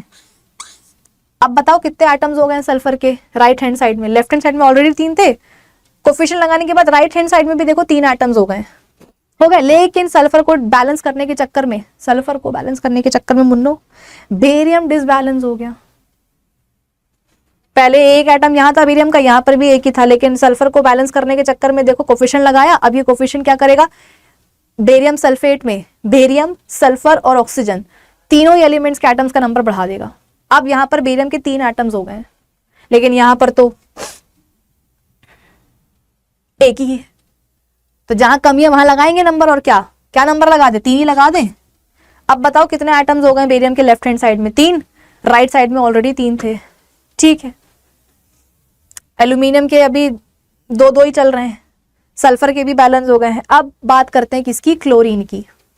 कितने एटम्स हैं बेटा लेफ्ट हैंड साइड में क्लोरीन के, 3 2 6, ऊपर और नीचे वाला नंबर मल्टीप्लाई होगा, 3 2 6, यहां पर कितने हैं 3 2 6, नीचे ऊपर वाला नंबर मल्टीप्लाई होगा, यहाँ पर भी 6 आइटम्स है। चलो हाँ, अपने आप बैलेंस हो गया, ठीक है। चलिए बैलेंस ही रहे तो ज्यादा अच्छा, वरना फिर लगाना पड़ेगा कोफिशिएंट मेथड। लास्ट क्या बचा बेटा, ऑक्सीजन। जरा काउंट करो लेफ्ट हैंड साइड में ऑक्सीजन के कितने एटम्स हैं, 4 3 12, और राइट हैंड साइड में ऊपर और नीचे वाला नंबर मल्टीप्लाई होगा, 4 3 12। चलो बहुत बढ़िया, बधाई हो भाई, तुमको भी बधाई हो, मुझे भी बधाई हो। ऑक्सीजन के एटम्स ऑलरेडी बैलेंस्ड हैं, अपने आप तो नहीं हुए हैं बैलेंस, लेकिन हाँ हमने ही कोफिशिएंट लगा लगा करके जो है उसके एटम्स को बैलेंस कर दिया है। तो ऑक्सीजन के हैं 12 एटम्स लेफ्ट हैंड साइड में, और राइट हैंड साइड में भी हैं 12 एटम्स। तो अब जाके आपकी इक्वेशन हो गई है बैलेंस्ड। बेरियम के 3-3 एटम्स, क्लोरीन के 6-6 एटम्स, एल्यूमिनियम के 2-2 एटम्स, और सल्फर के भी 3-3 एटम्स, और ऑक्सीजन के 12-12 एटम्स। चलिए काफी रिच इक्वेशन है, नहीं, कई सारे एटम्स हैं, एलिमेंट्स भी बहुत सारे हैं इनफैक्ट। चलो बेटा next equation, potassium metal reacts with water to form potassium hydroxide and hydrogen gas. Potassium की रिएक्शन हो रही है, नीचे लिख रही हूं मैं, पानी के साथ पोटेशियम हाइड्रोक्साइड बन रहा है, साथ में हाइड्रोजन गैस निकल रही है। सबसे पहले क्या करेंगे, मेटल एटम्स को बैलेंस करेंगे। लेफ्ट हैंड साइड में पोटेशियम का एक ही एटम है, राइट हैंड साइड में भी एक ही है, ठीक है, बैलेंस्ड है। नेक्स्ट कार्बन है, नॉन मेटल है, नहीं ऑक्सीजन है, सीधा आ जाओ। लेफ्ट हैंड साइड में बताओ कितने एटम्स हैं ऑक्सीजन के। आप बोलोगे मैम नंबर 1 ही होगा यहाँ पर, अगर कुछ नहीं लिखा है तो हाँ, तो उस हिसाब से ऑक्सीजन केवल एक ही एटम है लेफ्ट हैंड साइड में, गुड। राइट हैंड साइड में कितने एटम्स हैं ऑक्सीजन के, आप बोलोगे कि मैम कुछ नहीं है, मतलब 1 ही है, मतलब एक ही एटम है, ठीक है। अब बताओ हाइड्रोजन के कितने एटम्स हैं लेफ्ट हैंड साइड में, आप बोलोगे मैम 2 हैं, ठीक है। राइट हैंड साइड में आप बोलोगे मैम यहाँ से मिल रहा है 1, यहाँ से मिल रहे हैं 2, तो 1 + 2 3। ओहो मैम यहाँ पर तो 2 एटम्स हैं, यहाँ पर तो 3 एटम्स हैं, कमी यहाँ है, तो कमी को पूरा करने के लिए नंबर लगाएं, कोफिशिएंट लगाएं, कितना लगा दें, 2 लगा दें। अब बताओ कितने एटम्स हो गए हाइड्रोजन के लेफ्ट हैंड साइड में, 4 हो गए। मैम यहाँ पर तो 3 ही रह गए, यहाँ पर 4 हो गए, तो अब जहां कमी आ रही है वहां लगाओ कोफिशिएंट।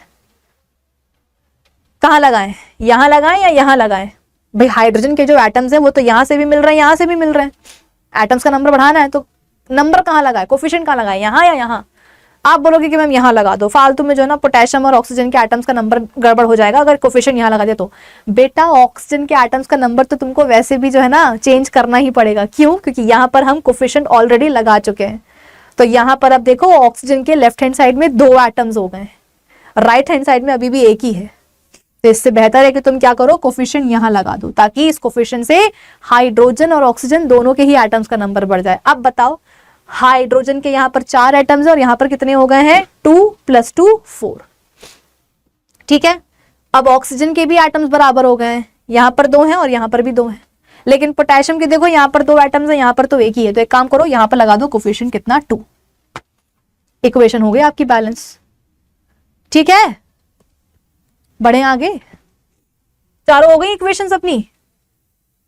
अगले सवाल पर आते हैं बेटाओ, ये उसी का आंसर है। Balance the following chemical equations. In equations को आपको क्या करना है बेटा, बैलेंस करना है। चलो बधाई हो, ऑलरेडी तुम्हें केमिकल इक्वेशन लिखी हुई है, मिली हुई है, तुमने सिर्फ क्या करना है उसको बैलेंस करना है। आ जाओ, पहली वाली में क्या हो रहा है, नाइट्रिक एसिड है बेटा, HNO3 का मतलब होता है नाइट्रिक एसिड। 1 मिनट मुझे छींक आ रही है,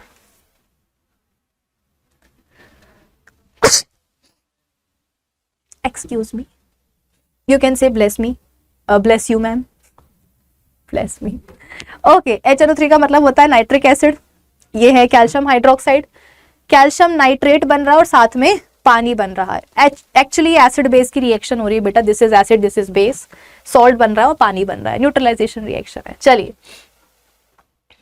क्या करें, सबसे पहले मेटल एटम्स को बैलेंस करते हैं। कैल्शियम का एक एटम यहां है, यहां पर भी एक ही है, ठीक है, तो मेटल एटम्स तो बैलेंस्ड है। अब हम बात करते हैं नॉन मेटल की। नॉन मेटल कौन? नाइट्रोजन ले लेते हैं। नाइट्रोजन का एक एटम यहाँ है, भाई कुछ नहीं है बगल में, इसका मतलब 1 ही है, तो नाइट्रोजन का एक एटम यहाँ है लेफ्ट हैंड साइड में। राइट हैंड साइड में देखो नाइट्रेट के को ब्रैकेट में लगा करके देखो बाहर 2 लिखा हुआ है बेटा। इसका मतलब राइट हैंड साइड में, ये मत बोलना कि मैम यहाँ पर कुछ नहीं है मतलब 1 होगा, हाँ 1 तो होगा, लेकिन देखो ब्रैकेट में लगा करके जो है उसको ब्रैकेट के अंदर रख करके बाहर जो है नंबर 2 लिखा हुआ है। यानी कि राइट हैंड साइड में नाइट्रोजन के 2 एटम्स हैं, लेफ्ट में 1 है, राइट में 2 है। जहां कमी है नंबर वहीं लगाओ, कोफिशिएंट वहीं लगाओ। यहां आपने नंबर लगाया 2, ठीक है। अब बताओ कितने एटम्स हो गए? नाइट्रोजन के लेफ्ट हैंड साइड में 2 हो गए, राइट में ऑलरेडी 2 ही थे। चलिए, कैल्शियम हो गया, नाइट्रोजन हो गया, कार्बन है क्या? नहीं, ऑक्सीजन है। आ जाओ ऑक्सीजन के एटम्स देखते हैं बेटा, कितने हैं लेफ्ट हैंड साइड में? काफी ज्यादा है, देखो 3 2 6, और यहां पर देखो ऑक्सीजन को भी ब्रैकेट में बांध करके बाहर 2 लिखा हुआ है, मतलब यहां पर आपको ऑक्सीजन के 2 एटम्स मिल जाएंगे। यहां पर 6 है, 3 2 6, और यहां से 2 मिल जाएंगे, तो 6 + 2 कितना हो जाएगा? 8। यानी कि लेफ्ट हैंड साइड में फिलहाल ऑक्सीजन के 8 एटम्स हैं। राइट हैंड साइड में देखते हैं, 3 2 6, यहां से मिल गए 3 2 ये दोनों नंबर मल्टीप्लाई होंगे आपस में, तो 3 2 6, प्लस यहां से आपको ऑक्सीजन का 1 एटम मिल रहा है, तो 7। यानी कि लेफ्ट हैंड साइड में 8 एटम्स हैं, राइट हैंड साइड में 7 है, कमी है। तो कमी को पूरा करने के लिए लगाएंगे कोफिशिएंट। कहां लगाएं बेटा कोफिशिएंट? यहां लगाएं, यहां लगाएं। अगर यहां लगाया तो फिर कैल्शियम नाइट्रोजन के भी एटम्स का नंबर बढ़ जाएगा, वो नहीं बढ़ाते हैं, यहां लगा देते हैं। भाई यहां अगर कोफिशिएंट लगाते बेटा तो ना सिर्फ ऑक्सीजन के एटम्स का नंबर बढ़ता, नाइट्रोजन और कार्बन के भी तो एटम्स का नंबर बढ़ जाता ना, काय को बिगाड़े? यहां लगाते हैं कोफिशिएंट। अब बताओ कितने एटम्स हो गए ऑक्सीजन के? 3 2 6 + 2 8, तो अब यहां पर भी ऑक्सीजन के 8 एटम्स हो गए हैं, ठीक है। अब लास्ट क्या बचा? हाइड्रोजन। मेरे ख्याल से हाइड्रोजन को शर्म से जो है अब तक खुद ही बैलेंस हो जाना चाहिए इतने कोफिशिएंट लगाने के बाद। देखो कितने हैं हाइड्रोजन के atoms on the left hand side, 2 + 2 4 है ना, यहां से मिलकर 2, यहां से मिलकर 2 + 4, यहां से 2 2 4। चलो शर्म आ गई बेटा, इसको शर्म आ गई। हाइड्रोजन के एटम्स हो गए खुद से बैलेंस, तो अपनी इक्वेशन भी हो गई है बैलेंस, ठीक है। चलिए नेक्स्ट, ये भी बेटा वही है अपनी neutralisation reaction, sodium hydroxide plus sulphuric acid, sodium sulphate and पानी। आ जाओ सबसे पहले अपन मेटल के एटम्स को बैलेंस करते हैं। सोडियम का 1 एटम यहाँ है, लेकिन यहाँ पर तो देखो 2 है, कमी है, तो लगाओ कोफिशिएंट कितना? 2। अब यहां पर भी मतलब कि लेफ्ट हैंड साइड में भी क्या हुआ है बेटा? सोडियम के हो गए हैं 2 एटम्स, और राइट में तो थे ही। चलिए then non metal. Non metal कौन है? सल्फर। सल्फर के कितने एटम्स हैं लेफ्ट हैंड साइड में? आप बोलोगे मैम यहां पर तो कुछ नहीं है, हाँ मतलब 1 है। 1 के हिसाब से मैम लेफ्ट हैंड साइड में सल्फर का 1 ही एटम है, very good. Right hand side में बताओ तो मैम यहां पर भी कुछ नहीं है, मतलब 1 ही है, मतलब उस हिसाब से सल्फर का राइट हैंड साइड में भी केवल 1 ही एटम है, वेरी गुड। मतलब सल्फर के एटम्स अपने ऑलरेडी बैलेंस्ड हैं। नेक्स्ट हम बात करते हैं कार्बन है क्या? नहीं, ऑक्सीजन है। आ जाओ, ऑक्सीजन के बेटा कितने एटम्स हैं लेफ्ट हैंड साइड में? यहां पर कोफिशिएंट लगाया तो ना सिर्फ सोडियम के एटम्स का नंबर बढ़ेगा बेटा, बल्कि ऑक्सीजन और हाइड्रोजन के भी एटम्स का नंबर बढ़ेगा। तो 2 कोफिशिएंट लगाने से यहां से क्या होगा? आपको मिल जाएंगे ऑक्सीजन के 2 एटम्स। यहां से देखो O4 लिखा हुआ है, मतलब +4, मतलब यहां से मिल रहे हैं ऑक्सीजन के आपको 2 एटम्स, यहां से मिल जाएंगे 4, तो 2 + 4 कितना हो जाएगा? 6। यानी कि लेफ्ट हैंड साइड में 6 एटम्स ऑक्सीजन के, राइट हैंड साइड में 4, और यहां पर तो कोई कोफिशिएंट नहीं है, पानी के बगल में तो कोई कोफिशिएंट नहीं है, मतलब कि 1 है। 1 का मतलब क्या कि यहां से आपको मिल जाएगा पानी से ऑक्सीजन का 1 एटम, तो 4 + 1 कितना हो जाएगा? 5। तो लेफ्ट हैंड साइड में 6 एटम्स हैं बेटा ऑक्सीजन के, और राइट साइड में 5 है, तो कमी है। कमी को पूरा करने के लिए क्या करेंगे? कोफिशिएंट लगा देंगे। कोफिशिएंट कहाँ लगाएं? ऑक्सीजन के एटम्स का नंबर बढ़ाने के लिए कोफिशिएंट कहाँ लगाएं? यहाँ या यहाँ? सोडियम सल्फेट के बगल में या पानी के बगल में? क्योंकि ऑक्सीजन तो दोनों से ही मिल रहा है, और नंबर हमें राइट हैंड साइड में ही बढ़ाना है। तो आप बोलोगे कि मैम यहां लगा देंगे तो पता है क्या होगा? ना सिर्फ ऑक्सीजन के एटम्स का नंबर बढ़ेगा बल्कि सोडियम और सल्फर के भी एटम्स का नंबर बढ़ जाएगा। सही बात है, काय को बिगाड़ना है उनका नंबर, रहने दो। यहां लगा दो कोफिशिएंट 2। अब काउंट करो कितने एटम्स हो गए, अब काउंट करो कितने एटम्स हो गए। यहां से मिल रहे थे आपको 4 और यहां से 2 2 4। लो बोलो, लो बोलो। हाँ जी, नहीं, ओ मैंने गलती से हाइड्रोजन के एटम्स का नंबर काउंट कर दिया। कोफिशिएंट तो बेटा यहीं लगाएंगे हम 2। अब काउंट करो ऑक्सीजन के एटम्स। यहां से आपको मिल रहे थे 4 और अब कोफिशिएंट लगाने के बाद यहां से आपको मिल जाएंगे ऑक्सीजन के और 2 एटम्स। तो 4 + 2 कितना हो जाएगा, 6। चलो, तो कोफिशिएंट अपन ने यहीं लगा दिया ताकि दोनों जगह ऑक्सीजन के 6 एटम्स हो जाए। हो गए। अब लास्ट क्या बचा, हाइड्रोजन। आ जाओ, हाइड्रोजन के एटम्स का नंबर देखते हैं। 2 यहां से मिल रहे हैं हाइड्रोजन के एटम्स और यहां से 2 मिल रहे हैं, तो 2 + 2 कितना हो जाएगा, 4, है ना। हाइड्रोजन के देखो यहां से आपको 2 एटम्स मिल रहे हैं, यहां से 2, तो 4। और राइट साइड में कितने हाइड्रोजन के एटम्स, 2 2 4। चलो, तो एक बार फिर से हाइड्रोजन को शर्म आई और उसके एटम्स अपने आप क्या हुए, कोफिशिएंट्स के थ्रू बैलेंस हो गए। तो देखो 2 सोडियम के एटम्स दोनों जगह हैं, हाइड्रोजन के 4 एटम्स हैं, ऑक्सीजन के 6 एटम्स और सल्फर का 1 एटम है। इक्वेशन हो गई अपनी बैलेंस। ठीक है बेटा, चलो next. Sodium chloride plus silver chloride, sorry silver nitrate क्या बन जाएगा, सिल्वर क्लोराइड और सोडियम नाइट्रेट बन जाएगा। डिस्प्लेसमेंट, डबल डिस्प्लेसमेंट रिएक्शन हो रही है। आ जाओ, सबसे पहले मेटल एटम्स को बैलेंस करते हैं। आप बोलो कि मैम मेटल तो सोडियम भी है सिल्वर भी है, लेकिन सोडियम ज्यादा रिएक्टिव है। चलो उसी के एटम्स को अपन सबसे पहले बैलेंस कर लेते हैं। सोडियम का 1 एटम यहाँ है, यहाँ पर भी 1 ही है, ठीक है। नेक्स्ट सिल्वर, सिल्वर का 1 एटम यहाँ है, यहाँ पर भी 1 ही है, ठीक है। अब नॉन मेटल आ जाओ, सबसे पहले हम करते हैं नाइट्रोजन के एटम्स को बैलेंस। नाइट्रोजन का 1 एटम यहाँ है, यहाँ पर भी 1 ही एटम है, अच्छी बात है। देन क्लोरीन, क्लोरीन का 1 एटम यहाँ है, यहाँ पर भी 1 ही एटम है। भाई सब कुछ बैलेंस है तो हम क्या करें, सब कुछ ही बैलेंस्ड है। देखो ऑक्सीजन के 3 एटम यहाँ है, यहाँ पर भी 3। अब मजाक कर दिया हमारे साथ में, ऑलरेडी बैलेंस्ड केमिकल इक्वेशन दे दी, बताइए।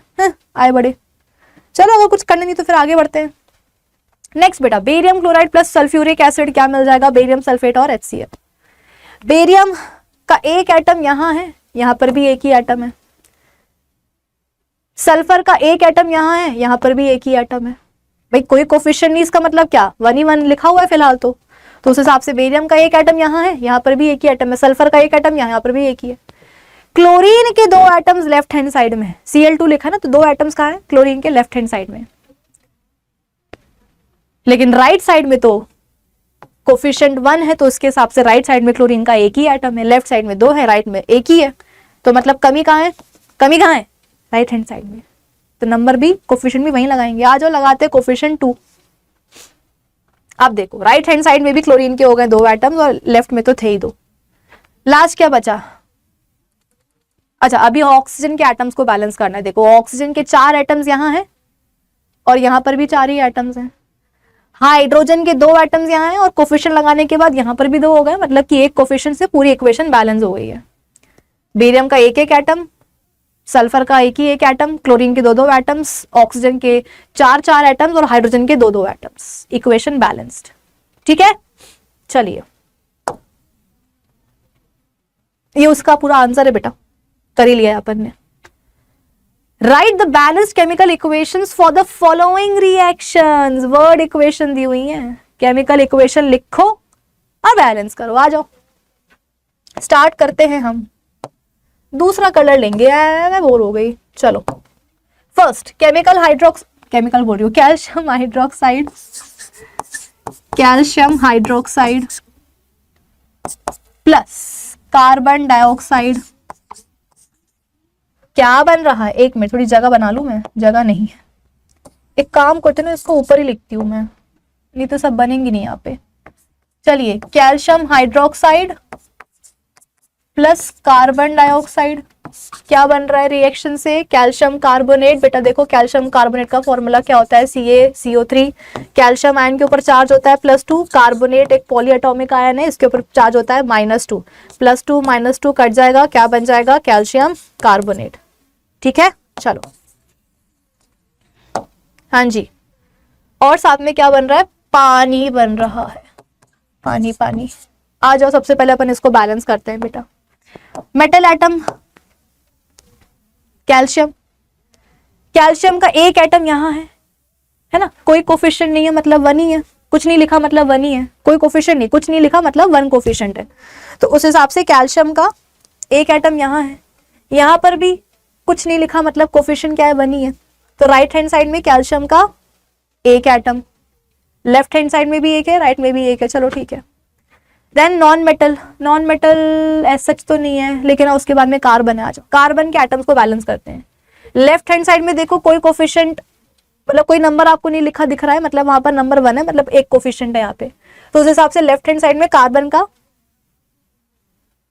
एक एटम है, और राइट साइड में भी देखो कोई कोफिशिएंट नहीं, मतलब कोई नंबर नहीं, मतलब 1 ही, मतलब कुछ नहीं लिखा होगा, मतलब यहाँ पर क्या होगा? कुछ ना लिखा होने का मतलब क्या है कि नंबर 1 लिखा हुआ है, कोफिशिएंट वहां पर कितना है? 1। तो लेफ्ट साइड में कार्बन का एक ही एटम है, तो राइट में भी देखो ना एक ही एटम है, ठीक है। देन ऑक्सीजन, देखो OH को ब्रैकेट के अंदर लिख करके बाहर 2 लिखा हुआ है, इसका मतलब क्या? यहां से आपको ऑक्सीजन के 2 एटम्स मिल जाएंगे बेटा, यहां से आपको कैल्शियम हाइड्रोक्साइड से आपको ऑक्सीजन के 2 एटम्स मिल जाएंगे। और यहां पर कितने हैं ऑक्सीजन के एटम्स? यहाँ पर नंबर 1 है, तो 1 × 2 कितना हो जाएगा? 2। तो 2 + 2 4, यानी कि टोटल लेफ्ट हैंड साइड में आप बोल सकते हो कि ऑक्सीजन के 4 एटम्स हैं। राइट हैंड साइड में 3 यहां से मिल रहे हैं और एक पानी से मिल रहा है, तो 3 + 1 कितना हो जाएगा? 4। तो ऑक्सीजन के एटम्स भी क्या है? बैलेंस्ड है। लास्ट हाइड्रोजन, आ जाओ देख लेते हैं। OH होल्ड, मतलब OH को ब्रैकेट में करके बाहर 2 लिखा हुआ है, होल्ड वाइज है ना, इसका मतलब कैल्शियम हाइड्रोक्साइड से यहां से आपको हाइड्रोजन के 2 एटम्स मिल जाएंगे। कैल्शियम हाइड्रोक्साइड से बेटा यहां से आपको हाइड्रोजन के 2 एटम्स मिल जाएंगे, जैसे कि आपको ऑक्सीजन के 2 एटम्स मिले थे। और पानी से देखो आपको हाइड्रोजन के भी 2 एटम्स मिल जाएंगे, मतलब कि इक्वेशन ऑलरेडी बैलेंस्ड है। तो हमसे क्यों पूछा? जब ऑलरेडी इक्वेशन बैलेंस थी तो हमसे क्यों पूछा? ये हमारी शक्तियों को वो कर रहे हैं क्या? क्या बोलते हैं उसको? टेस्ट कर रहे हैं क्या कि इनको आता है कि नहीं आता, इनको पता भी है कि नहीं पता है कि इक्वेशन को बैलेंस कैसे करते हैं। अगर ऑलरेडी इनके सामने एक बैलेंस्ड केमिकल इक्वेशन आ गई तो ये लोग क्या करेंगे? फिर से बैलेंस कर देंगे क्या? और बैलेंस कर देंगे क्या? नहीं, हम पहले चेक करते हैं कि हर एक एलिमेंट के कितने एटम्स लेफ्ट हैंड साइड में, कितने राइट हैंड साइड में, उस हिसाब से बैलेंसिंग करते हैं। तो ऑलरेडी बेटा बैलेंस केमिकल इक्वेशन है, बल्ले बल्ले करो। और क्या, चलो ये हो गई ए। अब हम बात करते हैं बी की। बी क्या है? Zinc plus silver nitrate. Zinc plus silver nitrate, formula देखो बेटा कैसे बना है। सिल्वर आयन के ऊपर चार्ज होता है +1, नाइट्रेट पॉलीएटॉमिक आयन है, इसके ऊपर चार्ज होता है -1। +1 -1 कट जाएंगे, क्या बन जाएगा? देखो सिल्वर नाइट्रेट बन जाएगा। ठीक है, इनके बीच में ज्यादा गैप दिख रहा है, इसको थोड़ा पास पास लिख देते हैं। चलिए क्या बनेगा? जिंक नाइट्रेट बन जाएगा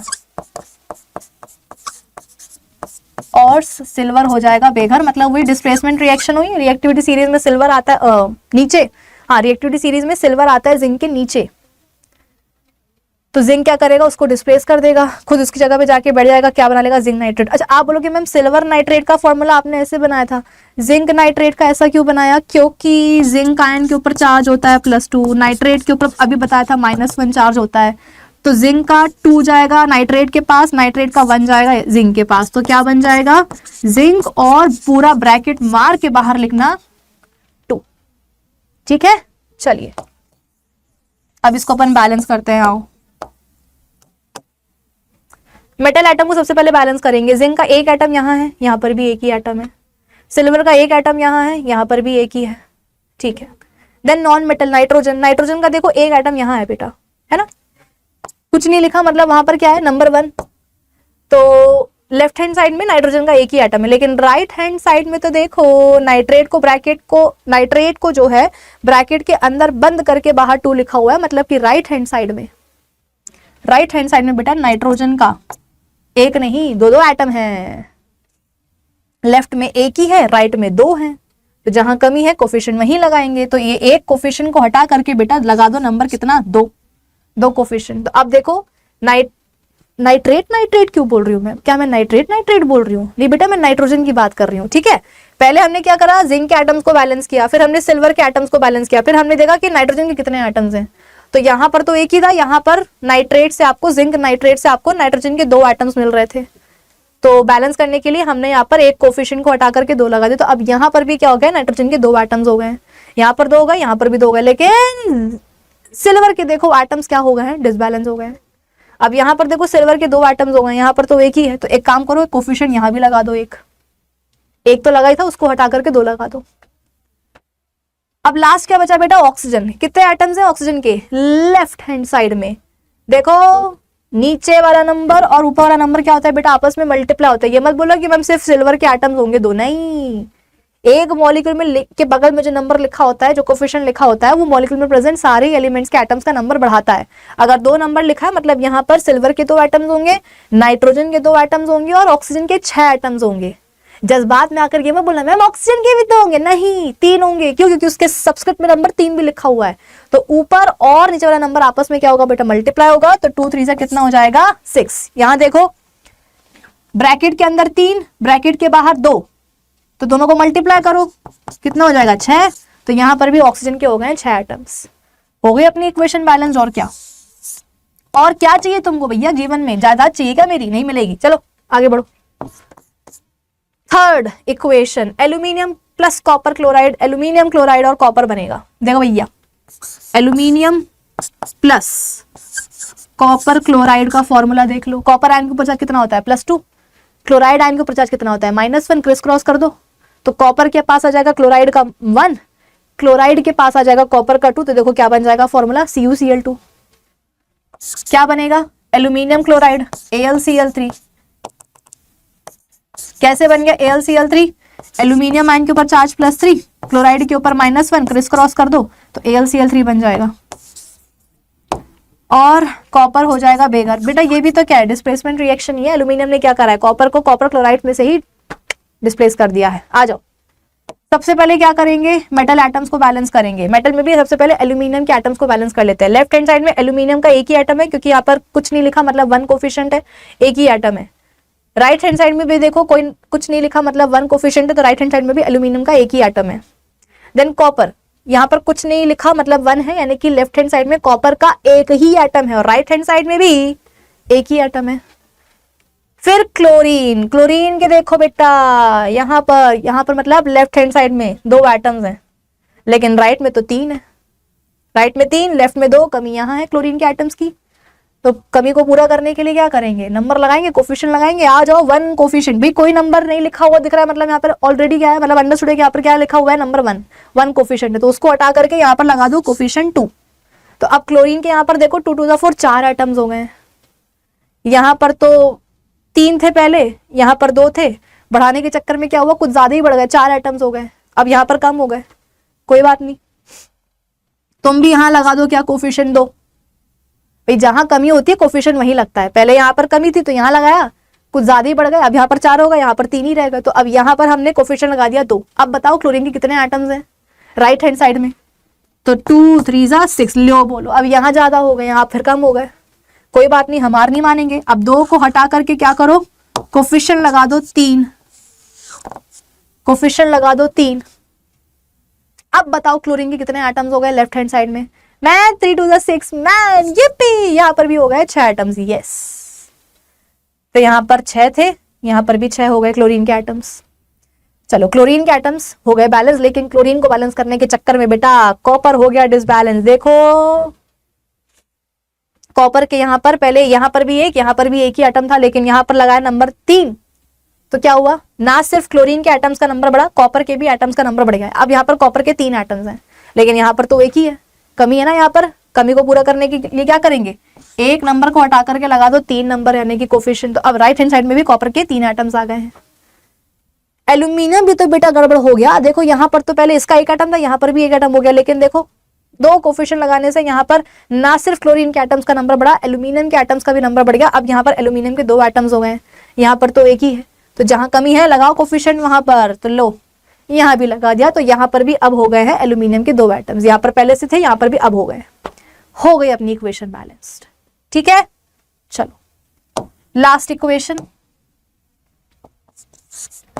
बेरियम क्लोराइड की रिएक्शन हो रही है पोटेशियम सल्फेट से, K2SO4। पोटेशियम सल्फेट का ये फॉर्मूला क्यों बना, क्योंकि पोटेशियम आयन के ऊपर चार्ज होता है +1, सल्फेट आयन पॉलीटोमिक आयन है, चार्ज होता है -2, तो सल्फेट का 2 जाएगा पोटेशियम के पास, पोटेशियम का 1 जाएगा सल्फेट के पास, क्या बन जाएगा K2SO4।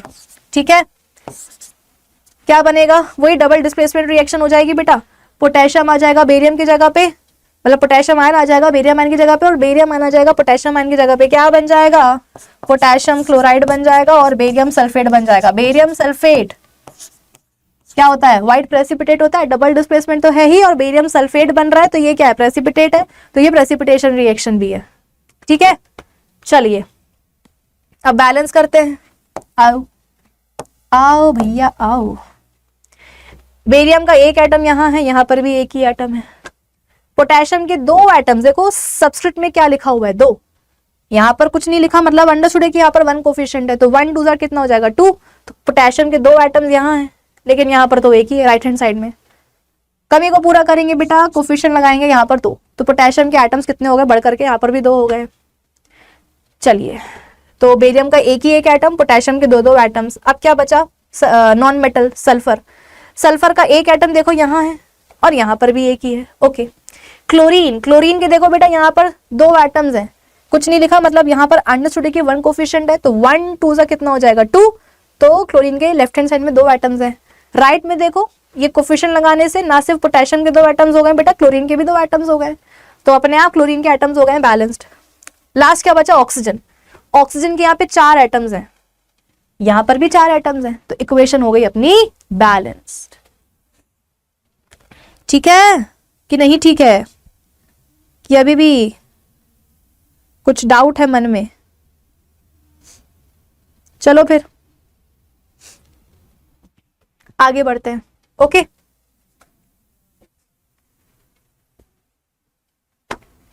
ये उसी का आंसर है। कितने इक्वेशंस हैं, तुम लोगों के चक्कर में मेरे को भी इतनी बैलेंसिंग करनी पड़ती है। चलो देखो नया सवाल, फिर से क्या करना है, वर्ड इक्वेशन दी हुई है, केमिकल इक्वेशन लिख के बैलेंस कर। आ जाओ, पहली इक्वेशन बेटा पढ़ लो बेटा, पढ़ लो, तुम्हारे चक्कर में टीचर इतनी मेहनत कर रहा है, जितनी मेहनत XX XXX तुम्हें करनी चाहिए उतनी मैं कर रही हूं नालायको। चलो देखो यहाँ पे potassium bromide plus barium iodide, क्या बन रहा है, पोटेशियम आयोडाइड और barium bromide, double displacement reaction है बेटा, प्रेसिपिटेशन रिएक्शन भी है। जो बेरियम ब्रोमाइड बनेगा ना, ये प्रेसिपिटेट बनेगा। आ जाओ, पोटेशियम ब्रोमाइड KBr, फॉर्मूला कैसे बनाया, पोटेशियम आयन के ऊपर चार्ज होता है +1, ब्रोमाइड आयन के ऊपर चार्ज होता है -1, प्लस माइनस कट जाएगा, 1 1 भी कट जाएगा, क्या बन जाएगा KBr, प्लस बेरियम आयोडाइड का फॉर्मूला होता है BaI2। कैसे बना, बेरियम आयन के ऊपर चार्ज होता है +2 और आयोडाइड आयन के ऊपर चार्ज होता है -1। आयोडाइड का 1 जाएगा बेरियम के पास, बेरियम का 2 जाएगा आयोडाइड आयन के पास, तो क्या बन जाएगा BaI2। ठीक है, चलिए क्या बनेगा, potassium iodide and barium bromide. Potassium iodide ऐसा क्यों बना, क्योंकि पोटेशियम आयन के ऊपर चार्ज +1, आयोडाइड के ऊपर भी -1 charge, plus plus minus minus सब हट जाएगा, Ki बन जाएगा। बेरियम ब्रोमाइड ऐसा क्यों बना, क्योंकि बेरियम आयन के ऊपर चार्ज +2 और ब्रोमाइड आयन के ऊपर चार्ज -1, तो इसका 2 जाएगा इसके पास, इसका 1 जाएगा इसके पास। ठीक है, चलो अब इसको आ जाओ बैलेंस करते हैं। पोटेशियम के ऊपर नहीं, पोटेशियम सबसे पहले मेटल एटम्स को बैलेंस करते हैं। पोटेशियम का एक एटम यहाँ है, लेफ्ट हैंड साइड में देखो बेटा, पोटेशियम का एक एटम तुम्हें दिखेगा, ना दिखे तो आंखों को चेक कराओ। तो पोटेशियम का एक एटम लेफ्ट हैंड साइड में है, राइट में भी देखो एक ही एटम है, कुछ ना लिखा हो मतलब अंडरस्टूड है कि वहां पर 1 नंबर लिखा है, 1 कोफिशिएंट है, तो पोटेशियम का एक ही एटम राइट हैंड साइड में भी है। देन बेरियम, बेरियम का देखो यहाँ पर एक एटम है लेफ्ट हैंड साइड में, राइट में भी एक ही है। अब हम बात करते हैं आयोडीन की। आयोडीन के देखो बेटा 2 एटम्स यहाँ हैं, लेकिन यहाँ पर तो एक ही एटम है ना। पोटेशियम के बैलेंस हैं और बेरियम के भी एटम्स बैलेंस्ड हैं, लेकिन आयोडीन के देखो 2 एटम्स यहाँ हैं, यहाँ पर तो एक ही है। कमी यहाँ है तो नंबर लगाएंगे, कोफिशिएंट लगाएंगे। तो अब देखो राइट हैंड साइड में भी आयोडीन के 2 एटम्स हो गए, लेफ्ट में तो ऑलरेडी 2 थे। लेकिन आयोडीन को बैलेंस करने के चक्कर में बेटा पोटेशियम के एटम्स गड़बड़ हो गए। आयोडीन के तो हो गए 2 यहाँ 2 यहाँ, लेकिन देखो पोटेशियम के अब 2 यहाँ हो गए, लेकिन यहाँ पर तो एक ही था। तो एक काम करो, यहाँ पर एक कोफिशिएंट को हटा करके 2 लगा दो। 2 लगाना नहीं, 2 नंबर लगाना है, 2 कोफिशिएंट लगाना। तब पोटेशियम के भी देखो यहाँ पर 2 एटम्स हो गए, बहुत बढ़िया। अब लास्ट क्या बचा, ब्रोमीन। ब्रोमीन के देखो कोफिशिएंट 2 लगाने से ना सिर्फ पोटेशियम के 2 एटम्स हुए बेटा, यहाँ पर ब्रोमीन के भी 2 एटम्स हो गए हैं, और यहाँ पर भी देखो ब्रोमीन के 2 ही एटम्स हैं, तो अपनी इक्वेशन हो गई बैलेंस। तो पोटेशियम के 2 एटम्स, आयोडीन के 2 एटम्स, बेरियम का एक एटम और ब्रोमीन के 2 एटम्स, हो गई इक्वेशन बैलेंस्ड। चलो सेकेंड इक्वेशन पर आते हैं बेटा। जिंक कार्बोनेट,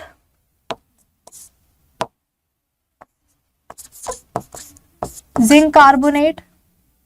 अच्छा ये फॉर्मूला कैसे बना, जिंक आयन के ऊपर charge +2, carbonate ion polyatomic ion है, चार्ज कितना -2, +2 -2 कट गए, क्या बन जाएगा, जिंक कार्बोनेट। ठीक है, चलिए रिएक्शन हो रही है किसके साथ, अच्छा टूट रहा है, ओके ये टूटेगा बेटा, डिकम्पोजिशन रिएक्शन होगी, क्या बनेगा, जिंक ऑक्साइड। कैसे बना जिंक ऑक्साइड, जिंक आयन के ऊपर चार्ज +2, ऑक्साइड आयन के ऊपर चार्ज -2, कट जाएगा, क्या बचेगा, ZnO। ठीक है, चलो और साथ में निकलेगी कार्बन डाइऑक्साइड गैस। तो जिंक कार्बोनेट को बेसिकली गरम वरम करेंगे, हीट वीट देंगे तो ये टूटेगा, जिंक ऑक्साइड बन जाएगा और साथ में बनेगी कार्बन डाइऑक्साइड गैस। आज अपन इसको बैलेंस करते हैं। सबसे पहले मेटल एटम्स को बैलेंस करेंगे, जिंक को करें सबसे पहले बैलेंस। जिंक का देखो कुछ नहीं लिखा है, मतलब कि अंडरस्टूड है कि यहाँ पर क्या होगा, 1 नंबर होगा, 1 कोफिशिएंट होगा, तो उस हिसाब से जिंक का लेफ्ट हैंड साइड में केवल एक ही एटम है। राइट में देखो कोई मतलब कुछ नहीं लिखा हुआ, मतलब यहाँ पर भी अंडरस्टूड है कि क्या होगा, नंबर 1 ही होगा। तो राइट में भी जिंक का एक ही एटम है, लेफ्ट में भी एक, राइट में भी एक। बधाई हो, जिंक के एटम्स बैलेंस्ड हैं। अभी तक तो ऑलरेडी बैलेंस्ड ही, आगे देखते हैं। देन कार्बन, कार्बन का देखो यहाँ पर एक ही एटम है, क्योंकि यहाँ पर नंबर 1 कोफिशिएंट है और यहाँ पर भी कुछ नहीं लिखा हुआ है, मतलब 1 है। तो कार्बन का भी राइट हैंड साइड में एक ही एटम है, लेफ्ट में भी एक, राइट में भी एक। देन ऑक्सीजन, आ जाओ। ऑक्सीजन के देखो बेटा यहाँ पर 3 एटम्स है, क्लियरली दिख रहा है। लेफ्ट हैंड साइड में तो 3 एटम्स है, राइट हैंड साइड में देखते हैं। जिंक ऑक्साइड से आपको ऑक्सीजन का एक एटम मिल जाएगा, और कार्बन डाइऑक्साइड से देखो 1 2 कितना होता है, 2, तो कार्बन डाइऑक्साइड से आपको ऑक्सीजन के 2 एटम्स मिल जाएंगे, तो टोटल कितना हो जाएगा, 3। तो बधाई हो भैया, इक्वेशन ऑलरेडी बैलेंस्ड है। एक बार फिर से हमारी शक्तियों पे बेटा वो किया हुआ है, शक किया गया है कि देखते हैं इन लोग को बैलेंस्ड केमिकल इक्वेशन समझ में आती है कि नहीं आती है, कहीं और उसको बैलेंस ना कर दें। अरे हमको पहले से पता है भाई, इतने भी गधे नहीं है हम कि बैलेंस्ड इक्वेशन को हम ना पहचान पाए और उसको बैलेंस कर दे, इतने भी गधे नहीं है। तो जिंक का एक एटम, ऑक्सीजन के 3 एटम और कार्बन का एक एटम, इक्वेशन ऑलरेडी बैलेंस्ड है, बस लिखने भर की देरी थी अपने आप बैलेंस हो गई। चलो नेक्स्ट, हाइड्रोजन प्लस क्लोरीन क्या बन जाएगा, HCl, हाइड्रोजन क्लोराइड गैस बन जाएगी। ये तो मैं आपको बता भी चुकी हूँ शायद, है ना, जब अपन पढ़ रहे थे, बैलेंसिंग पढ़ रहे थे। चलो हाइड्रोजन के 2 एटम्स यहाँ पर तो एक ही है, ओहो हो नाइंसाफी है, नंबर लगा देंगे 2। अब देखो हाइड्रोजन के 2 एटम्स यहाँ पर भी 2 हो गए, क्लोरीन के 2 एटम्स यहाँ और यहाँ पर भी 2, बस एक कोफिशिएंट लगाने से पूरी इक्वेशन बैलेंस हो गई। लास्ट, मैग्नीशियम प्लस HCl, ये भी डिस्प्लेसमेंट रिएक्शन है बेटा। मैग्नीशियम क्या करेगा, HCl में से हाइड्रोजन को डिस्प्लेस कर देगा, हाइड्रोजन गैस निकल जाएगी और क्या बन जाएगा, क्लोराइड आयन के साथ मिलकर के मैग्नीशियम बना लेगा, मैग्नीशियम क्लोराइड। कैसे बना, मैग्नीशियम आयन के ऊपर चार्ज होता है +2, क्लोराइड के ऊपर -1, क्रिस क्रॉस कर दो, मैग्नीशियम के पास आ जाएगा 1, क्लोरीन के पास आ जाएगा उसका 2, तो MgCl2 बन जाएगा। ठीक है, चलो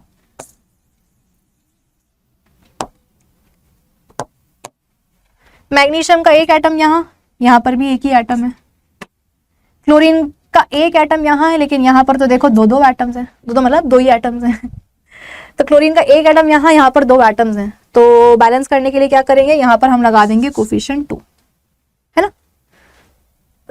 तो लेफ्ट हैंड साइड में मैग्नीशियम का एक एटम, राइट हैंड साइड में भी मैग्नीशियम का एक एटम, लेफ्ट हैंड साइड में क्लोरीन के दो एटम्स है और राइट में भी देखो दो हैं।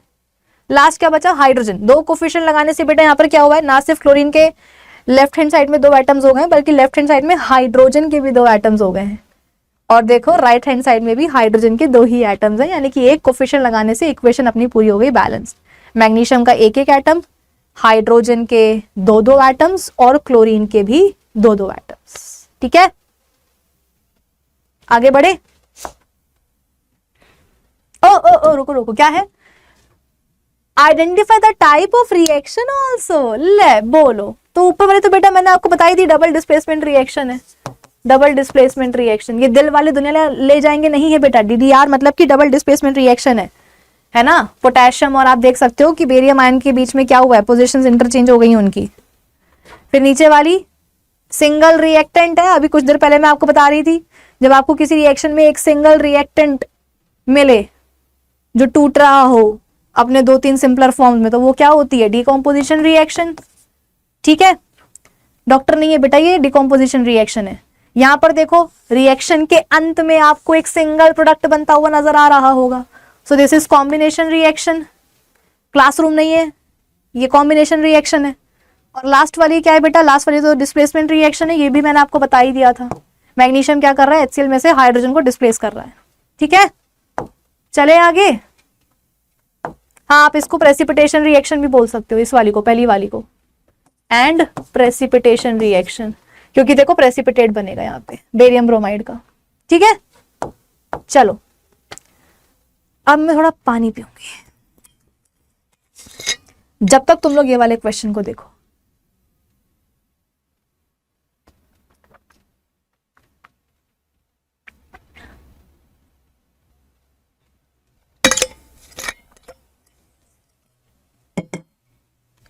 डेढ़ घंटे से बेटा पानी नहीं पिया था, अच्छा लगा। What does one mean by exothermic and endothermic reactions? Give example.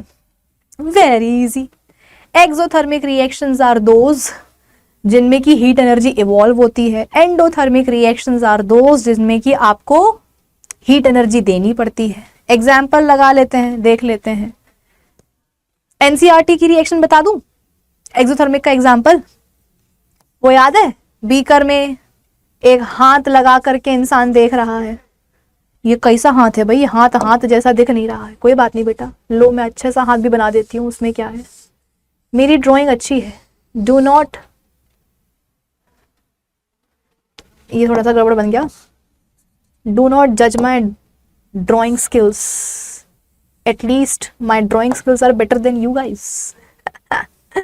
Anyways, यहाँ देखो बेटा, है ना, तो आपकी एनसीईआरटी बुक में नहीं है ऐसा एक फिगर जिसमें कि कुछ कुछ चल रहा है बीकर में और हम क्या कर रहे हैं, बीकर में ऐसे हाथ लगा करके देख रहे हैं दीवारों पे कि दीवारें गर्म हुई कि नहीं हुई, है ना। तो दीवारें बोल नहीं उठेंगी, दीवारें गर्म हो उठेंगी। कैसे, क्योंकि अंदर रिएक्शन हो रही है कैल्शियम ऑक्साइड यानी कि क्विक लाइम और पानी की। तो क्या बनेगा, कैल्शियम हाइड्रोक्साइड बनेगा और साथ में निकलेगी हीट एनर्जी भी। इस हीट एनर्जी से क्या होगा, कंटेनर की दीवारें गर्म हो जाएंगी। तो जैसे ही हम दीवारों को ऐसे अपने हाथ से टच करेंगे, हम देखेंगे कि यार ये तो गर्म हो गई है, मतलब टेम्परेचर क्या हो गया है, बढ़ गया है। टेम्परेचर क्यों बढ़ा, क्योंकि हीट एनर्जी इवॉल्व हुई। तो ये क्या हो गई, एक एक्सोथर्मिक रिएक्शन हो गई। एंडोथर्मिक रिएक्शन का एग्जाम्पल आप देख सकते हो, फोटोसिंथेसिस रिएक्शन, है ना। फोटोसिंथेसिस में क्या होता है, प्लांट्स क्या करते हैं, सराउंडिंग एयर से कार्बन डाइऑक्साइड को ऑब्जॉर्ब कर लेंगे, मिट्टी से पानी को ऑब्जॉर्ब कर लेंगे, फिर आएगी कौन, सनलाइट, बोले तो लाइट एनर्जी। फिर क्या बनेगा, वही अपना गुल्लू, ग्लूकोज, और साथ में बनेगी ऑक्सीजन भी, थोड़ा बहुत पानी भी बनता है, वो खैर अलग बात है। तो ये क्या हो गई, एंडोथर्मिक रिएक्शन हो गई। कि लाइट एनर्जी दी है तब जाकर के रिएक्शन आगे बढ़ी। भाई जो फोटोसिंथेसिस है बेटा वो सनलाइट की प्रेजेंस में ही होती है, दिन में ही होती है, अंधेरे में तो नहीं होती। रात में क्यों? क्योंकि रात में सनलाइट नहीं मिल रही है, लाइट एनर्जी नहीं मिल रही, तो रिएक्शन आगे बढ़ ही नहीं पा रही है। So exothermic reactions in which heat is evolved, ठीक है, और टेम्परेचर यहाँ पर बढ़ेगा और हम क्या करेंगे प्लस हीट लिख करके बताएंगे कि भाई हीट एनर्जी इवॉल्व हो रही है। The reactions in which heat is absorbed are called endothermic reactions. An endothermic reaction is usually indicated by writing heat on the product side of the chemical equation. ठीक है, चलिए तो बात की बात हो गई है। Next question, why is respiration considered an exothermic reaction? Explain. What do you mean by respiration? Ma'am हम जो सांस ले रहे हैं छोड़ रहे हैं ये ही तो respiration है। नहीं बुढ़बक, ये breathing है। पहली बात तो है करके हम सांस नहीं लेते हैं इतना ओवर एग्जैचुरेट करने की जरूरत नहीं है। दूसरी बात, ये जो हम सांस अंदर ले रहे हैं, इनहेल कर रहे हैं, एक्सहेल कर रहे हैं, दिस इज ब्रीदिंग, ठीक है। रेस्पिरेशन का मतलब क्या है? तुम्हारा हर एक जो शरीर का सेल है, यानी कि जो तुम्हारा हर एक बॉडी सेल है, उसमें एक ऑर्गेनल होता है माइटोकॉन्ड्रिया। याद है, बचपन में पढ़ा होगा, अभी 9th में पढ़ के आए हो सेल वाले चैप्टर में, ठीक है। ये मत बोलो कि मैम क्या हुआ, हमें नहीं पता, सब पता होगा। माइटोकॉन्ड्रिया, एक्चुअली एक अकेला जो माइटोकॉन्ड्रिया होता है सिंगुलर, उसको अपन बोलते हैं माइटोकॉन्ड्रियन। बहुत सारे माइटोकॉन्ड्रियन आएंगे तो क्या बोलेंगे? माइटोकॉन्ड्रिया। तो प्लूरल होता है माइटोकॉन्ड्रिया, सिंगुलर होता है माइटोकॉन्ड्रियन, ठीक है। तो तुम्हारी बॉडी का हर एक जो सेल होता है बेटा, उसके अंदर होता है एक स्पेशल ऑर्गेनल, जिसे हम बोलते हैं माइटोकॉन्ड्रियन या माइटोकॉन्ड्रिया, चलो बोल लो, कोई दिक्कत नहीं है। तो जो भी तुमने सांस अभी इनहेल करी है, उसमें जो तुमने ऑक्सीजन इनहेल करी है, वो ऑक्सीजन कहाँ जाएगी? तुम्हारे हर एक बॉडी सेल के अंदर जाएगी। तो ये आ गई ऑक्सीजन, ये आ गई ऑक्सीजन बॉडी सेल के अंदर, कहाँ? माइटोकॉन्ड्रियन में। प्लस तुम अभी खाना भी खा करके बैठे होंगे, है ना। तुमने जो खाना खाया है वो डाइजेस्ट हुआ है, ग्लूकोज बना है, वो ग्लूकोज भी कहाँ आएगा? वो ग्लूकोज भी आएगा तुम्हारे हर एक बॉडी सेल के अंदर, और उसमें भी कहाँ? माइटोकॉन्ड्रियन के अंदर। तो ये आ गया अपना गुल्लू। तो कुल मिलाकर के तुम्हारे बॉडी सेल्स के अंदर जो माइटोकॉन्ड्रिया हैं, तुम्हारे बॉडी सेल्स के अंदर जो माइटोकॉन्ड्रिया हैं, उसमें दो चीजें आ रही है, तो ग्लूकोज आ रहा है और एक ऑक्सीजन आ रही है। पता है क्या होगा? अब अंदर आकर के ये मचाएंगे ढिंका चिका। कैसे? ऑक्सीजन उठा करके तोड़ेगी ग्लूकोज को कि आ बेटा तेरा मैं भुर्ता बनाऊं, आ इधर। और ये लिटरली बेटा इसको उठा करके तोड़ देती है, जिससे कि बनते हैं दो नए सब्सटेंसेस। क्या बनते हैं दो नए सब्सटेंसेस? एक बन जाती है तुम्हारी क्या? कार्बन डाइऑक्साइड गैस, जो तुम क्या करोगे करके एक्सहेल आउट कर दोगे। दूसरा बनेगा पानी, जो यूज हो जाएगा बॉडी में या सुसु के फॉर्म में निकल जाएगा, व्हाटएवर। और साथ में इनके बनने वाली है एनर्जी भी। तो ये पूरी प्रोसेस बेटा क्या कहलाती है? रेस्पिरेशन कहलाती है। Cellular respiration to be more specific, क्योंकि कहाँ हो रही है? सेल्स के लेवल पर हो रही है। तो बॉडी सेल्स में जो माइटोकॉन्ड्रिया है, वहां पे गए ऑक्सीजन एंड ग्लूकोज, ऑक्सीजन ने उठा करके ग्लूकोज को तोड़ दिया, क्या बन गया? कार्बन डाइऑक्साइड गैस, साथ में बना पानी, साथ में निकली एनर्जी। इसी एनर्जी को बेटा क्या करते हैं? एटीपी, एडेनोसिन ट्राइफॉस्फेट, जो मॉलिक्यूल्स होते हैं, वो मॉलिक्यूल्स को बनाने में जो है इस एनर्जी को यूज कर लेते हैं। यानी कि जो एटीपी मॉलिक्यूल्स बने हैं उनमें ये एनर्जी स्टोर्ड है। फिर बॉडी में जब भी एनर्जी की रिक्वायरमेंट होगी तो क्या होगा? एटीपी मॉलिक्यूल्स को तोड़ा जाएगा और उनके अंदर जो एनर्जी ट्रैप्ड है वो रिलीज हो जाएगी और फिर उसी एनर्जी को यूटिलाइज कर लिया जाएगा। तो एनर्जी कहाँ बनी? बॉडी सेल्स में। बॉडी सेल्स में भी कहाँ? माइटोकॉन्ड्रिया में। इसीलिए माइटोकॉन्ड्रिया को अपन क्या बोलते हैं? बचपन से पढ़ते आ रहे हैं बेटा, power house of the cell, क्योंकि यही क्या बन रही है? एनर्जी। ठीक है, बात पल्ले पड़ी? चलिए, तो बोला जा रहा है कि इसको एक्सोथर्मिक रिएक्शन क्यों बोलते हैं। अभी मैंने आपको पढ़ाया था एक्सोथर्मिक रिएक्शन क्या होती है, जिनमें हीट एनर्जी इवॉल्व हो। तो बेटा यहां पर भी तो एनर्जी इवॉल्व हो रही है ना, तो जहां एनर्जी इवॉल्व हो वो क्या हो जाएगी? Exothermic reaction. खत्म बात, क्या बड़ी बात है इसमें। So respiration is an example of exothermic process because during respiration glucose combines with oxygen in the cells of our body to form carbon dioxide and water along with the production of energy. ठीक है, चलिए। वैसे यहाँ पे combine जो word है वो गलत लिखा हुआ है, it should be break down. During respiration glucose and oxygen breaks down, लिख देना, glucose in our body cells to form carbon dioxide and water. Combine word गलत है। चलो next question, why are decomposition reactions called the opposite of combination reactions? Right equations for this reactions. बेटा एक तरह का सवाल ना बोर्ड एग्जाम में ऐसा भी बना था एक बार कि कॉम्बिनेशन रिएक्शन एंड जो डीकॉम्पोजिशन रिएक्शंस हैं उनके बीच में रिलेशन क्या होता है ये बताओ। कॉम्बिनेशन रिएक्शंस एंड जो डीकॉम्पोजिशन रिएक्शंस हैं उनके बीच में क्या रिलेशन है। तो कई बार मतलब बच्चे पूरा पूरा आंसर लिख करके आए थे, एग्जाम्पल भी दिया था, लेकिन कीवर्ड लिखना भूल गए। पूछा गया था कि रिलेशन क्या है दोनों में, 2 नंबर का ही सवाल था वो। रिलेशन है कि दोनों ऑपोजिट होती हैं। यहां पर जो सवाल दिया हुआ है वो ये है कि दोनों ऑपोजिट है, कैसे एक्सप्लेन करो। और बोर्ड एग्जाम में सवाल पूछा गया था कि रिलेशन क्या है, तो वहां पर आपको बताना था पहले रिलेशन कि दोनों ऑपोजिट होती हैं और फिर एग्जाम्पल के थ्रू एक्सप्लेन करना था। तो ध्यान रखना इनके बीच में रिलेशन क्या है, ऑपोजिट। हाँ, तो ऑपोजिट क्यों बोल रहे हैं इन दोनों को, क्योंकि जहां कॉम्बिनेशन रिएक्शन में रिएक्टेंट्स कंबाइन होकर के एक सिंगल प्रोडक्ट बनाते हैं, वहीं एक डीकॉम्पोजिशन रिएक्शन में क्या होता है, आपके पास सिंगल रिएक्टेंट होता है जो कि टूटता है, जिसका ब्रेकडाउन होता है into it's more simpler and smaller forms. ठीक है, तो आप एग्जाम्पल के तौर पे लिख सकते हो जैसे कि हाइड्रोजन गैस है, ऑक्सीजन गैस है, दोनों मिलके क्या बना लेंगे, पानी बना लेंगे। तो रिएक्टेंट्स आपस में कंबाइन होकर के सिंगल प्रोडक्ट बना रहे हैं, दैट इज कॉम्बिनेशन रिएक्शन। वहीं अगर इस पानी को आप क्या करो, इलेक्ट्रिकल एनर्जी दे दो, है ना, तो ये टूट जाएगा हाइड्रोजन में और ऑक्सीजन में। So this is decomposition reaction. तो एक में जहां एक नई चीज बन रही है, मतलब बन तो खैर दोनों में ही रही है नई नई चीजें, बट एक रिएक्शन में जहां रिएक्टेंट्स कंबाइन हो रहे हैं, वहीं दूसरी रिएक्शन में रिएक्टेंट टूट रहा है। तो यहां पर कॉम्बिनेशन हो रहा है, यहाँ पे डीकॉम्पोजिशन हो रहा है। एक जगह बन रहा है, एक जगह टूट रहा है, तो भैया ऑपोजिट तो फिर तो हुआ ना। So in a decomposition reaction a single compound breaks down to produce 2 or more simpler substances, whereas in combination reaction 2 or more substances simply combine to form a new substance. ठीक, चलो next question. Write one equation each for the decomposition reactions where energy is supplied in the form of heat, light or electricity. या decomposition reactions. Okay, तो basically यहाँ पर आपको क्या करना है बेटा, एक एक इक्वेशन लिखनी है डीकॉम्पोजिशन रिएक्शन। भाई आपको पता ना कि डीकॉम्पोजिशन रिएक्शन भी 3 तरह की होती हैं, डिपेंडिंग अपॉन कि आपने एनर्जी कौन सी दी है, हीट एनर्जी, लाइट एनर्जी या इलेक्ट्रिकल एनर्जी। अगर आपने इलेक्ट्रिकल एनर्जी दी है रिएक्टेंट को तोड़ने के लिए, कंपाउंड को तोड़ने के लिए, तो वो क्या कहलाएगी, इलेक्ट्रोलिटिक डीकॉम्पोजिशन या इलेक्ट्रोलिसिस। अगर आपने लाइट एनर्जी दी तो वो क्या कहलाएगा, फोटोलिटिक डिकॉम्पोजिशन या फोटोलाइसिस। या अगर आपने हीट एनर्जी दी है तो क्या बोलेंगे उसको, अपन थर्मल डिकॉम्पोजिशन बोलेंगे, है ना। तो एक एक रिएक्शन जो है आपको लिखनी है। सबसे पहले अपन लिख सकते हैं थर्मल डिकॉम्पोजिशन का एग्जाम्पल, थर्मल डिकॉम्पोजिशन।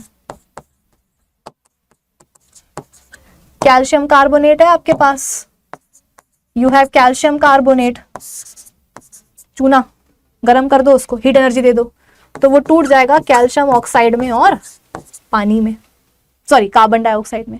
तो आपके पास कैल्शियम कार्बोनेट है, उसको आप गरम कर दो, हीट एनर्जी दे दो, तो वो टूट जाएगा कैल्शियम ऑक्साइड और कार्बन डाइऑक्साइड में। फिर आप इलेक्ट्रोलिटिक डिकॉम्पोजिशन का एग्जाम्पल लिख दो।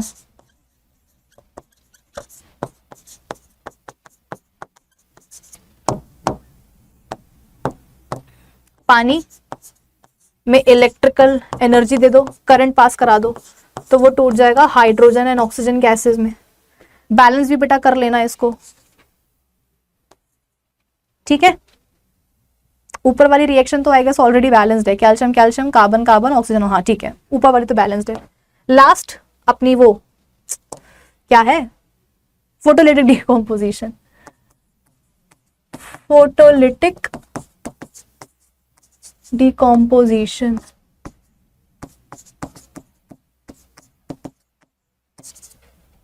सिल्वर क्लोराइड है बेटा आपके पास, उसको धूप में रख दो, सनलाइट, लाइट एनर्जी से क्या होगा, वो टूट जाएगा, सिल्वर अलग क्लोरीन अलग, इसको भी बैलेंस कर देना, ये ठीक है।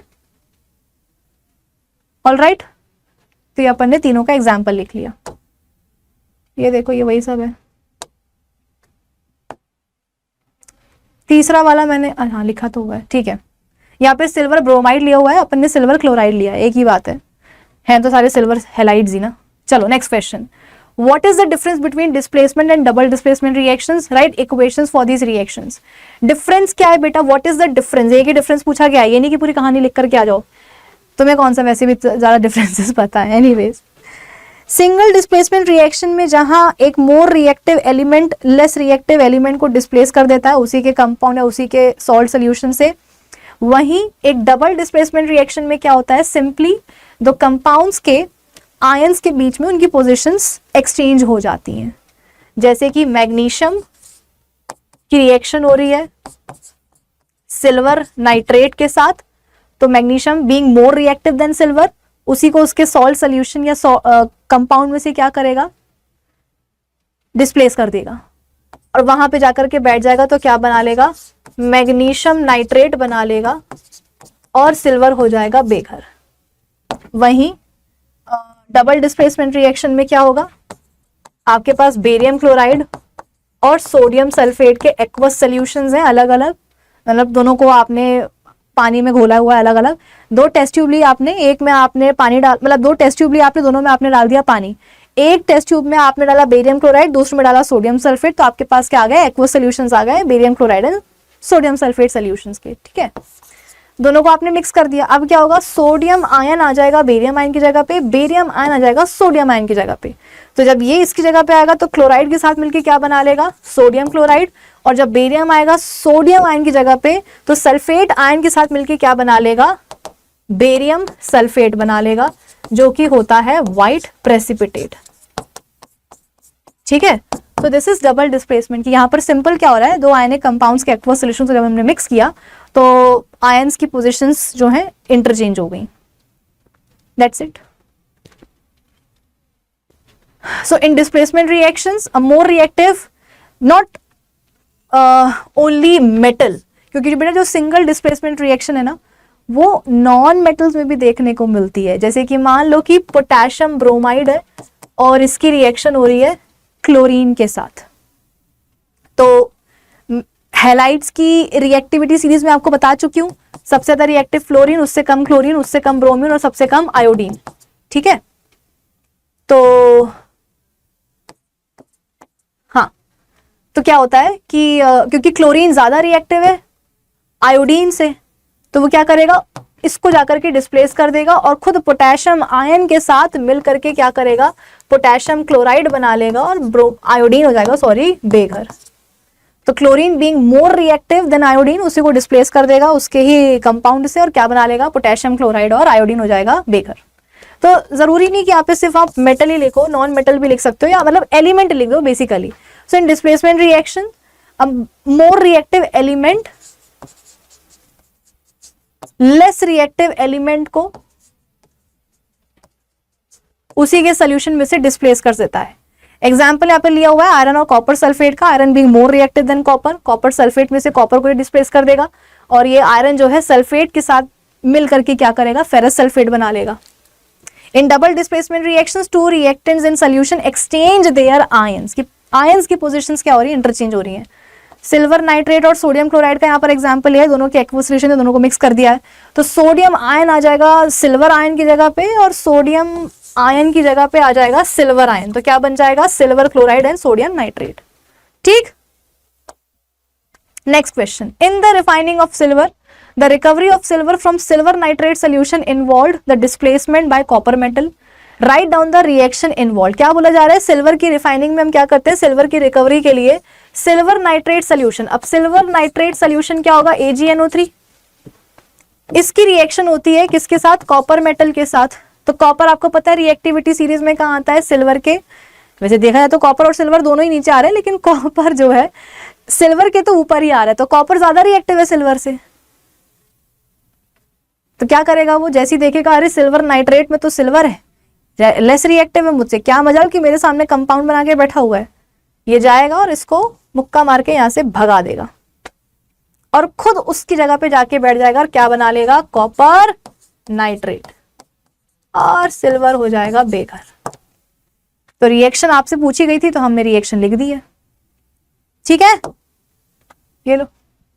अच्छा बैलेंस भी करना है ऑफ कोर्स। देखो हो गई बैलेंस, सिल्वर के दो दो एटम्स हो गए, नाइट्रोजन के दो दो एटम्स हो गए, कॉपर का एक एक एटम और ऑक्सीजन के 6 एटम्स हो गए। ठीक है, ओके चलिए आगे बढ़ते हैं इसी खुशी में।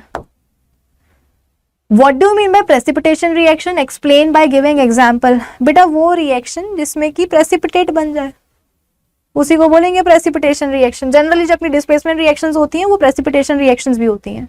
A reaction in which an insoluble solid substance or precipitate is formed that separates from the solution, वो कहलाएगी प्रेसिपिटेशन रिएक्शन। एग्जाम्पल लिख दो जो आती हो प्रेसिपिटेशन रिएक्शन, वो लिख सकते हो या ये भी लिख सकते हो। आयरन क्लोराइड है, फेरिक क्लोराइड है, एल्यूमिनियम अमोनियम हाइड्रोक्साइड के बीच में रिएक्शन हो रही है, डबल डिस्प्लेसमेंट रिएक्शन हो जाएगी, अमोनियम आयन आ जाएगा फेरिक आयन की जगह पे और फेरिक आयन आ जाएगा अमोनियम आयन की जगह पे, तो क्या बन जाएगा फेरिक हाइड्रोक्साइड और अमोनियम क्लोराइड। तो फेरिक हाइड्रोक्साइड क्या है बेटा, यहाँ पर प्रेसिपिटेट है। इसके अलावा जो भी आपको डबल डिस्प्लेसमेंट प्रेसिपिटेशन रिएक्शन याद है वो आप लिख सकते हो, जरूरी नहीं कि आप यही वाली लिख करके आओ। Now explain the following in terms of gain और loss of oxygen with 2 examples each. Oxidation का मतलब क्या है, पहले वाले सवाल में बताया था कि जब किसी सब्सटेंस में ऑक्सीजन का एडिशन हो जाए दैट इज ऑक्सीडेशन, जब किसी सब्सटेंस से ऑक्सीजन का रिमूवल हो जाए दैट इज रिडक्शन। दोनों के दो दो एग्जाम्पल लिख दो। कॉपर प्लस ऑक्सीजन क्या बन जाएगा, कॉपर ऑक्साइड। तो यहाँ पर कॉपर में ऑक्सीजन का एडिशन हो रहा है तो copper is getting oxidise into copper oxide. ठीक है, magnesium plus oxygen, magnesium oxide, magnesium में ऑक्सीजन का एडिशन हो रहा है तो आप लिख सकते हो कि magnesium is getting oxidise into magnesium oxide. Reduction,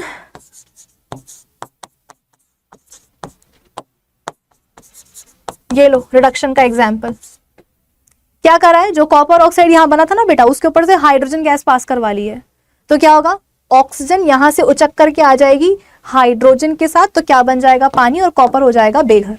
तो यहां पर कॉपर ऑक्साइड रिड्यूस हो रहा है कॉपर में। ठीक है, बस खुश रहो इसी में और क्या। Zinc oxide plus carbon, carbon क्या करेगा इससे इसकी ऑक्सीजन छीन लेगा, क्या बना लेगा कार्बन मोनोऑक्साइड और जिंक जाएगा अकेला। तो zinc oxide is getting reduced into zinc and carbon is getting oxidised into carbon monoxide. Fine, चलो। A shiny brown colored element X on heating in air becomes black in color। बेटा ये सवाल बहुत important है, 5 star इस पे mark कर लो, board exam में सवाल बनता है। ऐसा नहीं कि बन चुका है, बनता है, इस बार भी बन सकता है। Becomes black in color, name the element X and the black colored compound form। तो जिस शाइनी ब्राउन कलर्ड एलिमेंट की ये बात कर रहे हैं वो है कॉपर, और जब इसको गर्म किया जाएगा मतलब एयर में प्रेजेंट ऑक्सीजन के साथ में इसकी रिएक्शन होगी तो यहां पर बनेगा ब्लैक कलर का सब्सटेंस जिसको अपन बोलते हैं कॉपर ऑक्साइड। ठीक है, तो याद रखना। ठीक है, last question, why do we apply paint और आयरन आर्टिकल्स। देखो बेटा लोहे को अगर आप खुली हवा में रखोगे ना तो एयर में प्रेजेंट ऑक्सीजन और जो मॉइस्चर है उनके साथ में लोहे के आर्टिकल के जो आयरन एटम्स हैं वो रिएक्ट कर जाएंगे और क्या बना लेंगे, हाइड्रेटेड फेरिक ऑक्साइड, बोले तो brown brown reddish brown colour का वो रस्ट पाउडर, और वो आकर के जो है आपको ऐसे इकट्ठा होते हुए नजर आने लग जाएगा, मतलब लोहा खराब होगा। अब अगर आप इसके ऊपर क्या करो, ऑयल लगा दो या पेंट लगा दो, तो आप क्या कर रहे हो, एक ब्लैंकेट उड़ा रहे हो आयरन आर्टिकल के ऊपर, ताकि आयरन आर्टिकल के जो लोहे के एटम्स हैं, आयरन एटम्स जो हैं उनका कांटेक्ट खत्म हो जाए एयर में प्रेजेंट ऑक्सीजन और मॉइस्चर के साथ, ताकि ये रिएक्शन हो ना हो और रस्ट ना बने और लोहा जो है वो खराब ना हो, कोरोड ना हो, इसीलिए। So paint does not allow iron articles to come in contact with air and water and saves iron articles from damage due to rusting. That's it. आज के लेक्चर के लिए बस इतना ही। अच्छा, आपकी हो सकता है कि एनसीईआरटी बुक में 2 क्वेश्चन और दिए, बट वो 2 क्वेश्चन आपके सिलेबस में नहीं है। ठीक है, तो आज के लिए बस इतना ही और अब हम मिलेंगे अपने अगले लेक्चर में। ये सेशन अगर अच्छा लगा हो तो लाइक करिएगा, शेयर करिएगा और चैनल को सब्सक्राइब करते हुए जाइएगा। मिलते हैं अपने नेक्स्ट वीडियो में। See you soon.